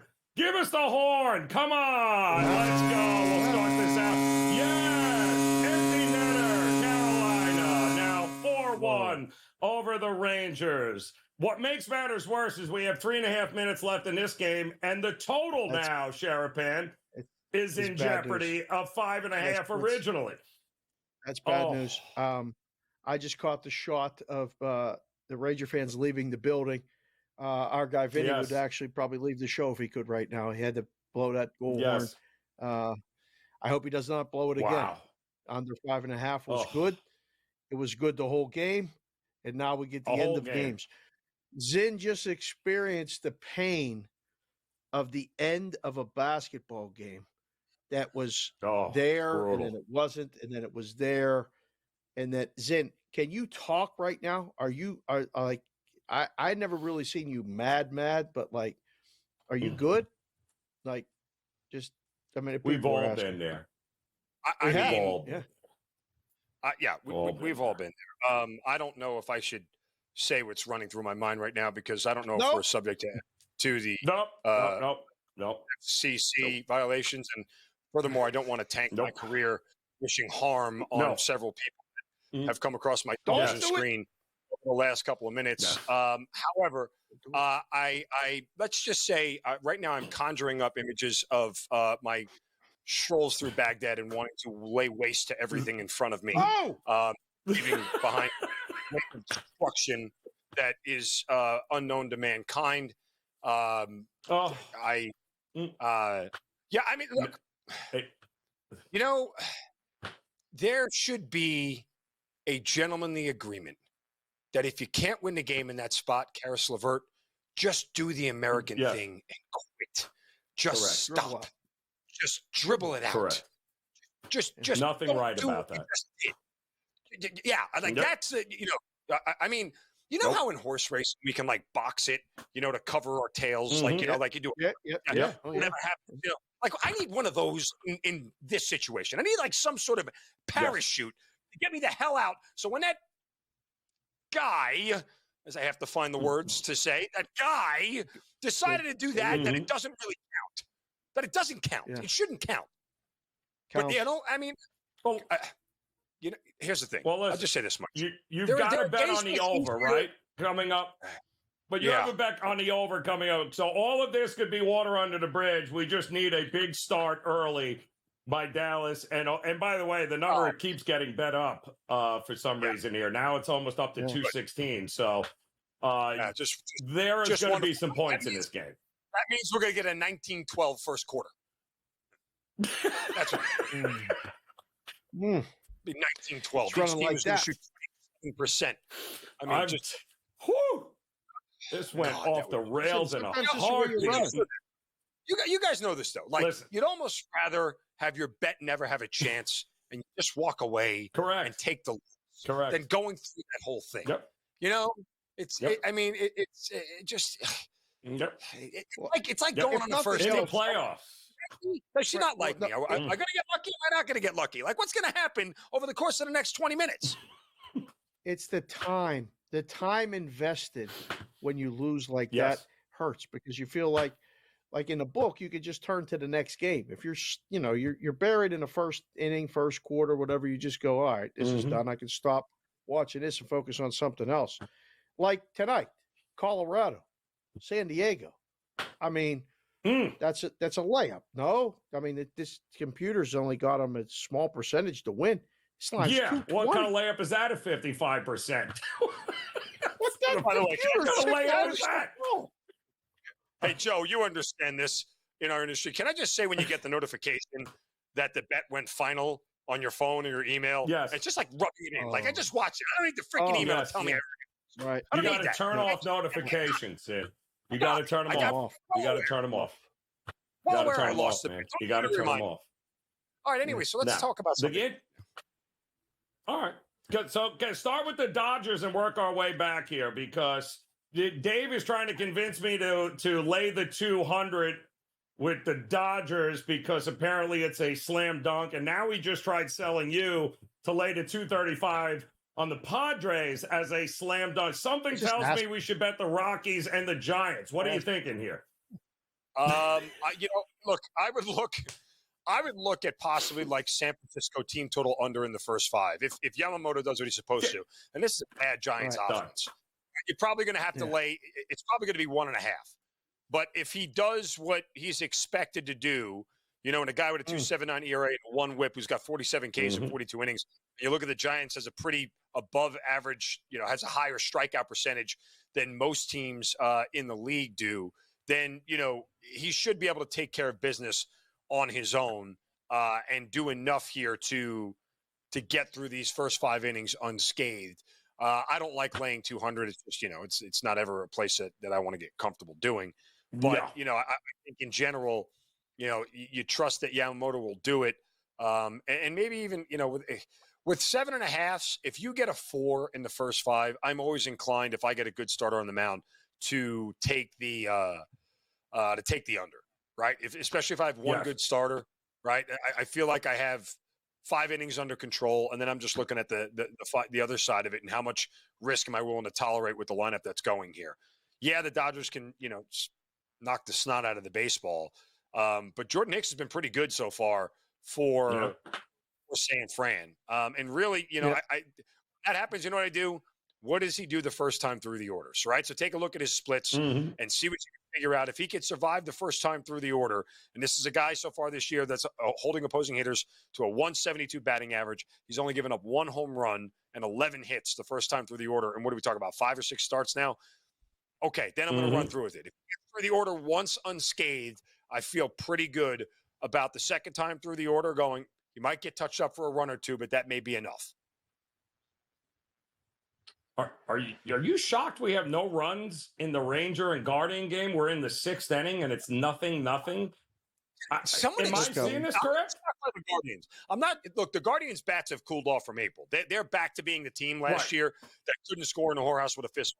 Forget about it. I mean, that's what their offense is. I'm perplexed by the Texas Rangers. Like I know that they're missing some guys, but this is not an offense that scares anybody anymore. Like for whatever reason, they're just not hitting the ball. I mean, it at all. I'm waiting for this team to break out and start scoring some runs, and they're not. Like last year, that's how they got through the regular season with some really bad starting pitching along the way. It's because they were scoring 6-7 runs a game. They're not scoring this year. Yep. Zin, before we let you go, your first look at tomorrow and the New York Knicks, who are down to maybe calling you up to get maybe 8 minutes off the bench. They're running out of guys. It's tied 2-2, and they got blown out last game. Done? I would tend to think my first reaction was the under. At some point, I feel like two things have to happen. One, look, the shooting regression came for the Knicks in Game 4, right? Like I knew it was coming eventually. They were not going to keep shooting at a 47% clip. That's not who they are, especially without Randall. So it hit them. At some point, I'm expecting Knicks to have this all-out defensive stalwart effort where everything gets locked down. And put it this way, if it doesn't happen in Game 5, guess what? Series is over. So my guess is if I'm Thibodeau, I want to grind this thing down.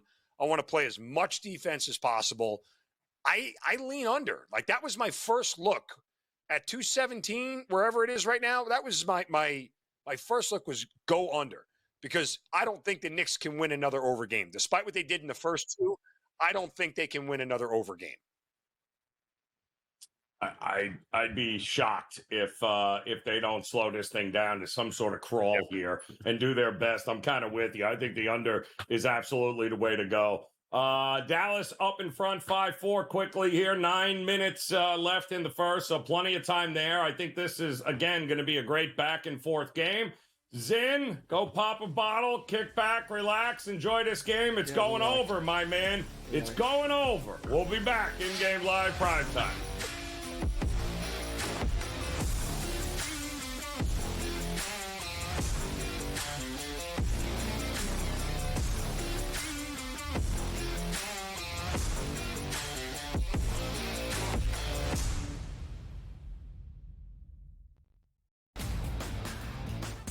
Look at the Denver Nuggets and say, whoa, just a week ago, they were that minus 115 or so price. Now we're looking at them at a 7-1 price. Any chances the Nuggets can actually come back? I think this is going 6 or 7 games, so I think that could be a little bit of a tighter spread between those two.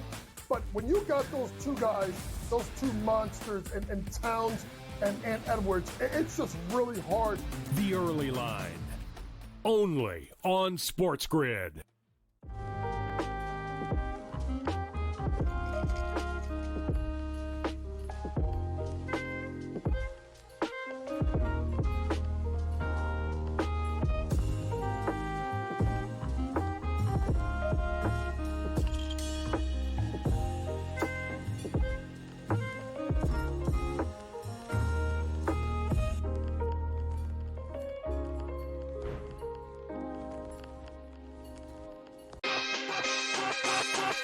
The Cam Rising stuff last year with Utah, 3 months of pretending he was questionable with a torn ACL, ridiculous. It's a lot of gray right now when it comes to this stuff, and we really are. When people say we're in like the second or third inning of sports betting, that's why I agree, because there's so many of those situations that are very, very difficult to explain to a novice. Game time decisions, only on SportsGrid. And now you have to qualify, and these majors, you got to go do it, man. Like, and it just comes off really petty to sit up there and be like, I'm not. You know what you signed up for. So I don't like the pettiness, and I 100% think Taylor Gooch should be in the major championships. So in the same note, I'm saying this, but also it's like, hey, this is the world in which we live in right now, and you don't deserve anything. Only on SportsGrid.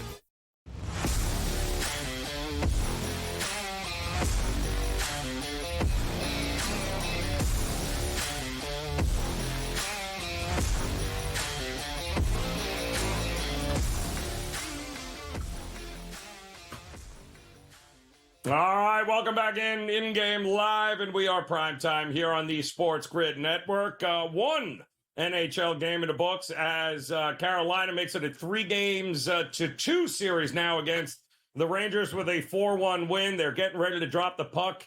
Stars and Avs. Stars leading 2-1 in Colorado, and in with us is the legendary Cam Stewart stepping in, who has been celebrating ever since the Cleveland Cavaliers covered and Carolina ended up winning the game. So I'm guessing this has been a good night for you, Cam. Joe, so far so good. It's not over yet. When we make good plays, we have to be responsible for bad ones. I thought the Nuggets would like honestly get swept. Boy, was I wrong. But I did one smart thing. When Carolina was down 3-0, I smashed them on the series line going, then it goes 3-1. You hit it again. So we could bet the Rangers even in 2 games and still make money because they were such big dogs down 3-0. Screwed up with T-Wolves, good with the Canes. So now I'm in a really nice situation there. People, you guys know me. Sometimes I do dumb stuff. Dave knows I bet way too much. Sometimes I get excited like a kid in a candy store. But if you're betting these games and your team is down in a series, you have to put money on the game and the series.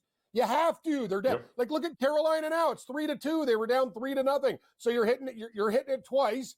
You win with your bet, and those series prices are ridiculous when you're down 3-0. Yep. I just didn't believe in Denver, guys, but I was wrong there. But I still think Minnesota could win the series. But yeah, I expected them to at least take one there. But tonight, who cares? We're going with the Dallas Stars, best road team in the National Hockey League and best road team in the playoffs. Total seems a little bit high at 6.5, and I'll take Dallas plus 115 first period money line. If it's a tie, it's a tie. I really don't care. That'll be a push. But this team always seems to, they've scored the first goal in every game of this series. I know Colorado's going to come out angry, but you know what? Dallas, if they withstand that first 3 minutes, we all know hockey. These guys are going to throw the kitchen sink at them in the first couple minutes, like Carolina did in the first. Shesterkin was there, and then the Rangers score. I'm like, oh, God, help me. But that's what good teams do. They grind. And Ranger fans, Jack, I love you. I love all the people of SportsGrid, all you Ranger fans, Siano, everybody. But I'm going to tell you guys something. If you didn't have Shesterkin, Carolina would have won this series by now. 5-on-5, they're destroying you. There's no debate the other way. They dominate. Like, honest to God, if they had Shesterkin as their goaltender, I'd take out a loan and bet them to win the Stanley Cup. But anyway, that's what we're doing. Dallas Mavericks. And the goal was shorthanded, Cam. The Rangers only scored shorthanded. Yes. Carolina doesn't know how to – like, their power play sucks. 5-on-5, they're amazing. I've never seen anything like it. But, guys, I don't know. I might be doing the Dallas two-step again. It worked last time. Dallas and Dallas. Worked on Saturday night. Oh, Dave, Saturday I hit a four-bagger on Saturday night, and I was struggling because golf went sideways with me, a couple of these guys. And I put in the old 4-game parlay, and it hit. Carolina to the over, Dallas to the under. I'm like, oh, God, man, I am back. Finally, Gambler cut me some slack. It was really nice. That's good. Hey, Joe. Joe, how's Xander Schauffele doing? You ever going to win a tournament? That's what happens. No. Final round, they had a pick-up with Rory McIlroy in a matchup bet. I'm talking to my girlfriend's stuffed animals. He goes, if you don't bet this, you're an idiot, you loser. Hit it twice. Not for me. Hit it twice. Xander Schauffele is the best top 5, top 10, top 20 guy. Like you can, he's always there. But if he has a lead at the end, fade him in a matchup. Nope. I don't know when this guy's going to break through. It was crazy. Rory dominated. Got to give Rory credit. Nope. Told you guys. Hey, Joe, we talked about it. Since he got together with the Irish Bear and they had a few Guinnesses and karaoke, see how he's playing loose now. He was too uptight on the policy board. Now he's like, you know what? Give me some more beers. Let's have fun. PGA Championship picks this week as well. Should be a lot of fun. They're going to Valhalla. That course is a killer. 7,600 yards of death. Very difficult track. And Rory's the favorite. Looking at the baseball tonight, Cam. Baseball, Dave, I got one for you. Ultimate dumpster dive game. Reds and Diamondbacks. I thought that one might have your name on it. That's getting I'm having a good night. That's even too disgusting for me. Like, I'll go to the Golden Corral and hit up some wings, but now you're asking me to eat like dumpster food. Not in the mood. That Carolina game was better. I'm going to pass on that one, but I'll give you not a prime rib steak, but I'll give you like a blade steak. Cheap cuts. Okay. Give me the Royals plus 130 tonight again. The last time we were on this show yes. together, I'm telling you, remember we hit the Royals in the over against the Angels? I like what Singer's doing. Singer sewing machines. This guy's on fire. Pitching really well recently. I will take the pooch. I'm basically, Joe, dogs with rabies, come into my van. I'll save you and give you All right, shots. get the dogs out of your system, Cam. Yep. Let's talk business here. Panthers close out the Bruins tomorrow, my friend. I like the Panthers in that game. I hate to say it. It's pooches tonight and chalk tomorrow. Right? Where's George Kirk? Captain Chalk. The old Panther Oiler parlay. But I'll tell you, if the Oilers lose to Vancouver, man, they're going to literally, I don't even want to know what's going to happen to that city. You should hear the sports reports that I get, Oiler reports. These guys, it's like a funeral already. I'm like, holy They're mad. It's crazy. It's these guys. I told you, Leafs of the West. Leafs of the West. It's just, I just have to look at it and laugh. Here's the thing. I know Susie deserved the suspension, but McDavid gave him a two-hander too. Like he did, like right afterwards, he went whack, like right to. I'm not gonna say, but hey, everyone just sees the Stars. Ooh, can't touch them. But it was a dirty play by Vancouver's guy. He got a game. McDavid should have they're never gonna give him a suspension unless he kills somebody on the ice. That's the bottom line. Guys, no. Kurtz just texted us to let us know that he found the keys. So they were in a shoe. Of all the places, they were in I don't even know how that a happens. shoe. He was looking for the keys, and he found them in a shoe. I told you, I left my phone in a freezer before, Joe. I left a phone in a freezer.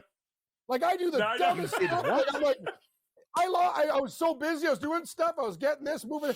I go, where's my phone? It's in the freezer. Thank God it wasn't ice cold yet. I just got it before it malfunctioned. I'm an idiot. Dave, I do the dumbest stuff.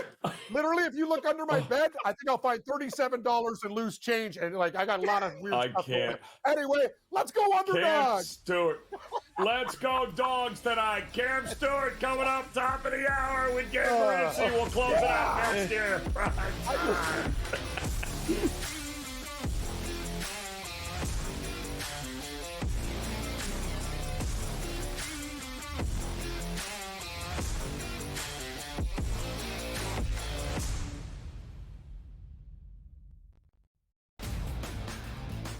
You look at the Denver Nuggets and say, whoa, just a week ago, they were that minus 115 or so price. Now we're looking at them at a 7-1 price. Any chances the Nuggets can actually come back? I think this is going 6 or 7 games, so I think that could be a little bit of a tighter spread between those two.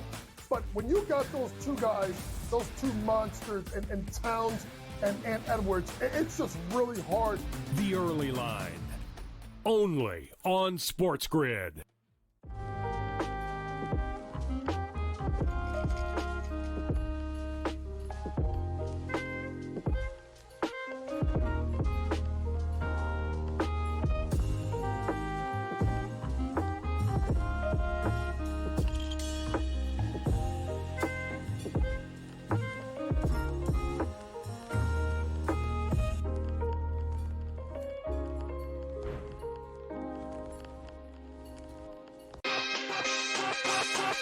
The Cam Rising stuff last year with Utah, 3 months of pretending he was questionable with a torn ACL, ridiculous. It's a lot of gray right now when it comes to this stuff, and we really are. When people say we're in the second or third inning of sports betting, that's why I agree, because there's so many of those situations that are very, very difficult to explain to a novice. Game time decisions, only on SportsGrid. And now you have to qualify, and these majors, you got to go do it, man. And it just comes off really petty to sit up there and be like, I'm not. You know what you signed up for. So I don't like the pettiness, and I 100% think Taylor Gooch should be in the major championships. So in the same note, I'm saying this, but also it's like, hey, this is the world in which we live in right now, and you don't deserve anything. Only on SportsGrid.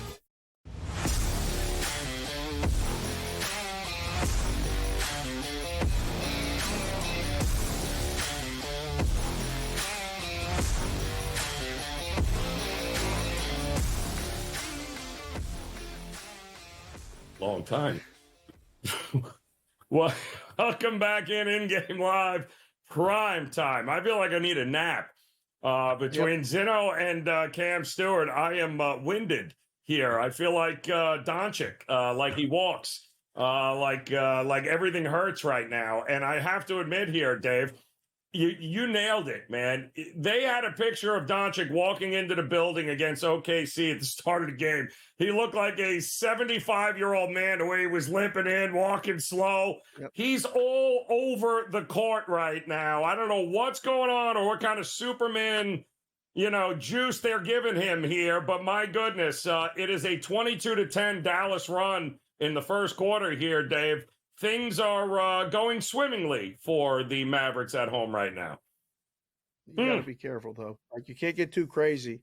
I know. No. You can grab double digits with the Thunder. They're going to come back and make it close at least once.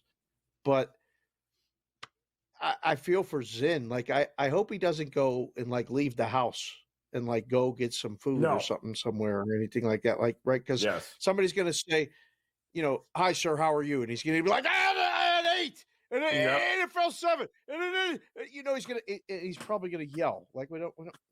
Is your name Karras? Right? Are you Levert? Are you Karras Levert? One of my favorite songs of all time, though, is by Levert, Casanova. Do you remember that song? Oh yes, very Nova. Yes. Oh. Kids, look it up. Google it. It's an absolute banger. Like the kids like to say now. Keith Sweat, Karras Levert, you're going back now. You're going back. Hello, Joe. Yes. Now we're talking, Yes, you're Joe. going back now. Yes. That's, yeah.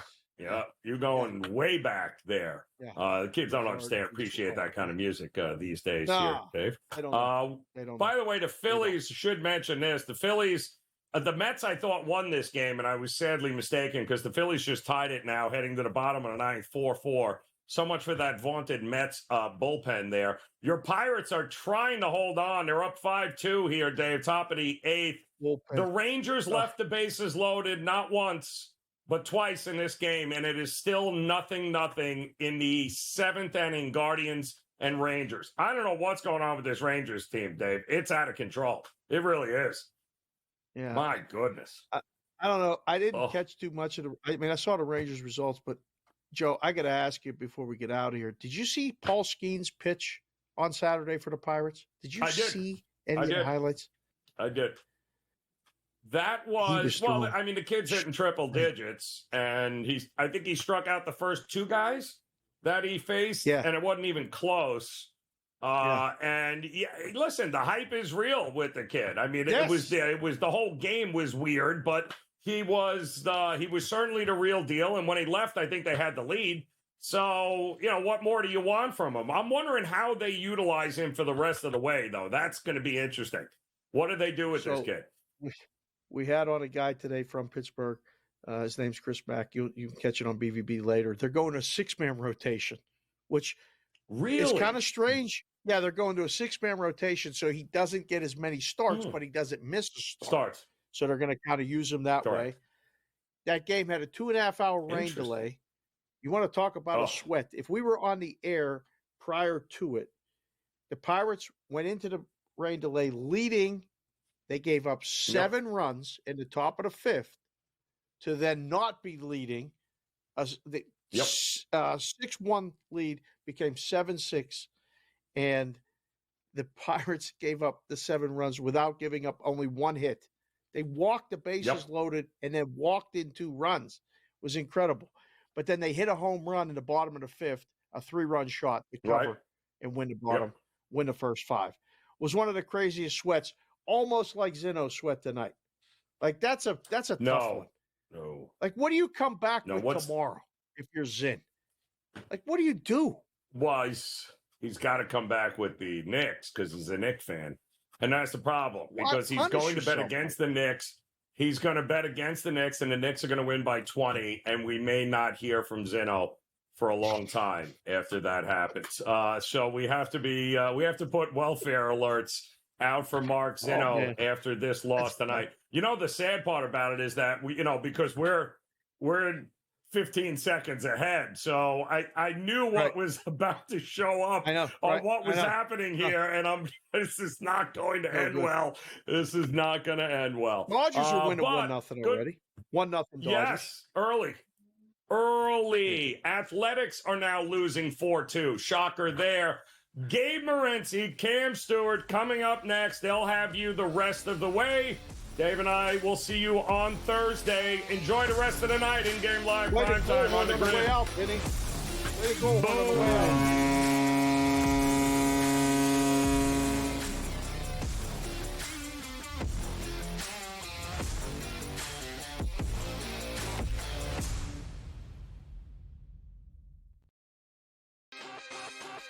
The Cam Rising stuff last year with Utah,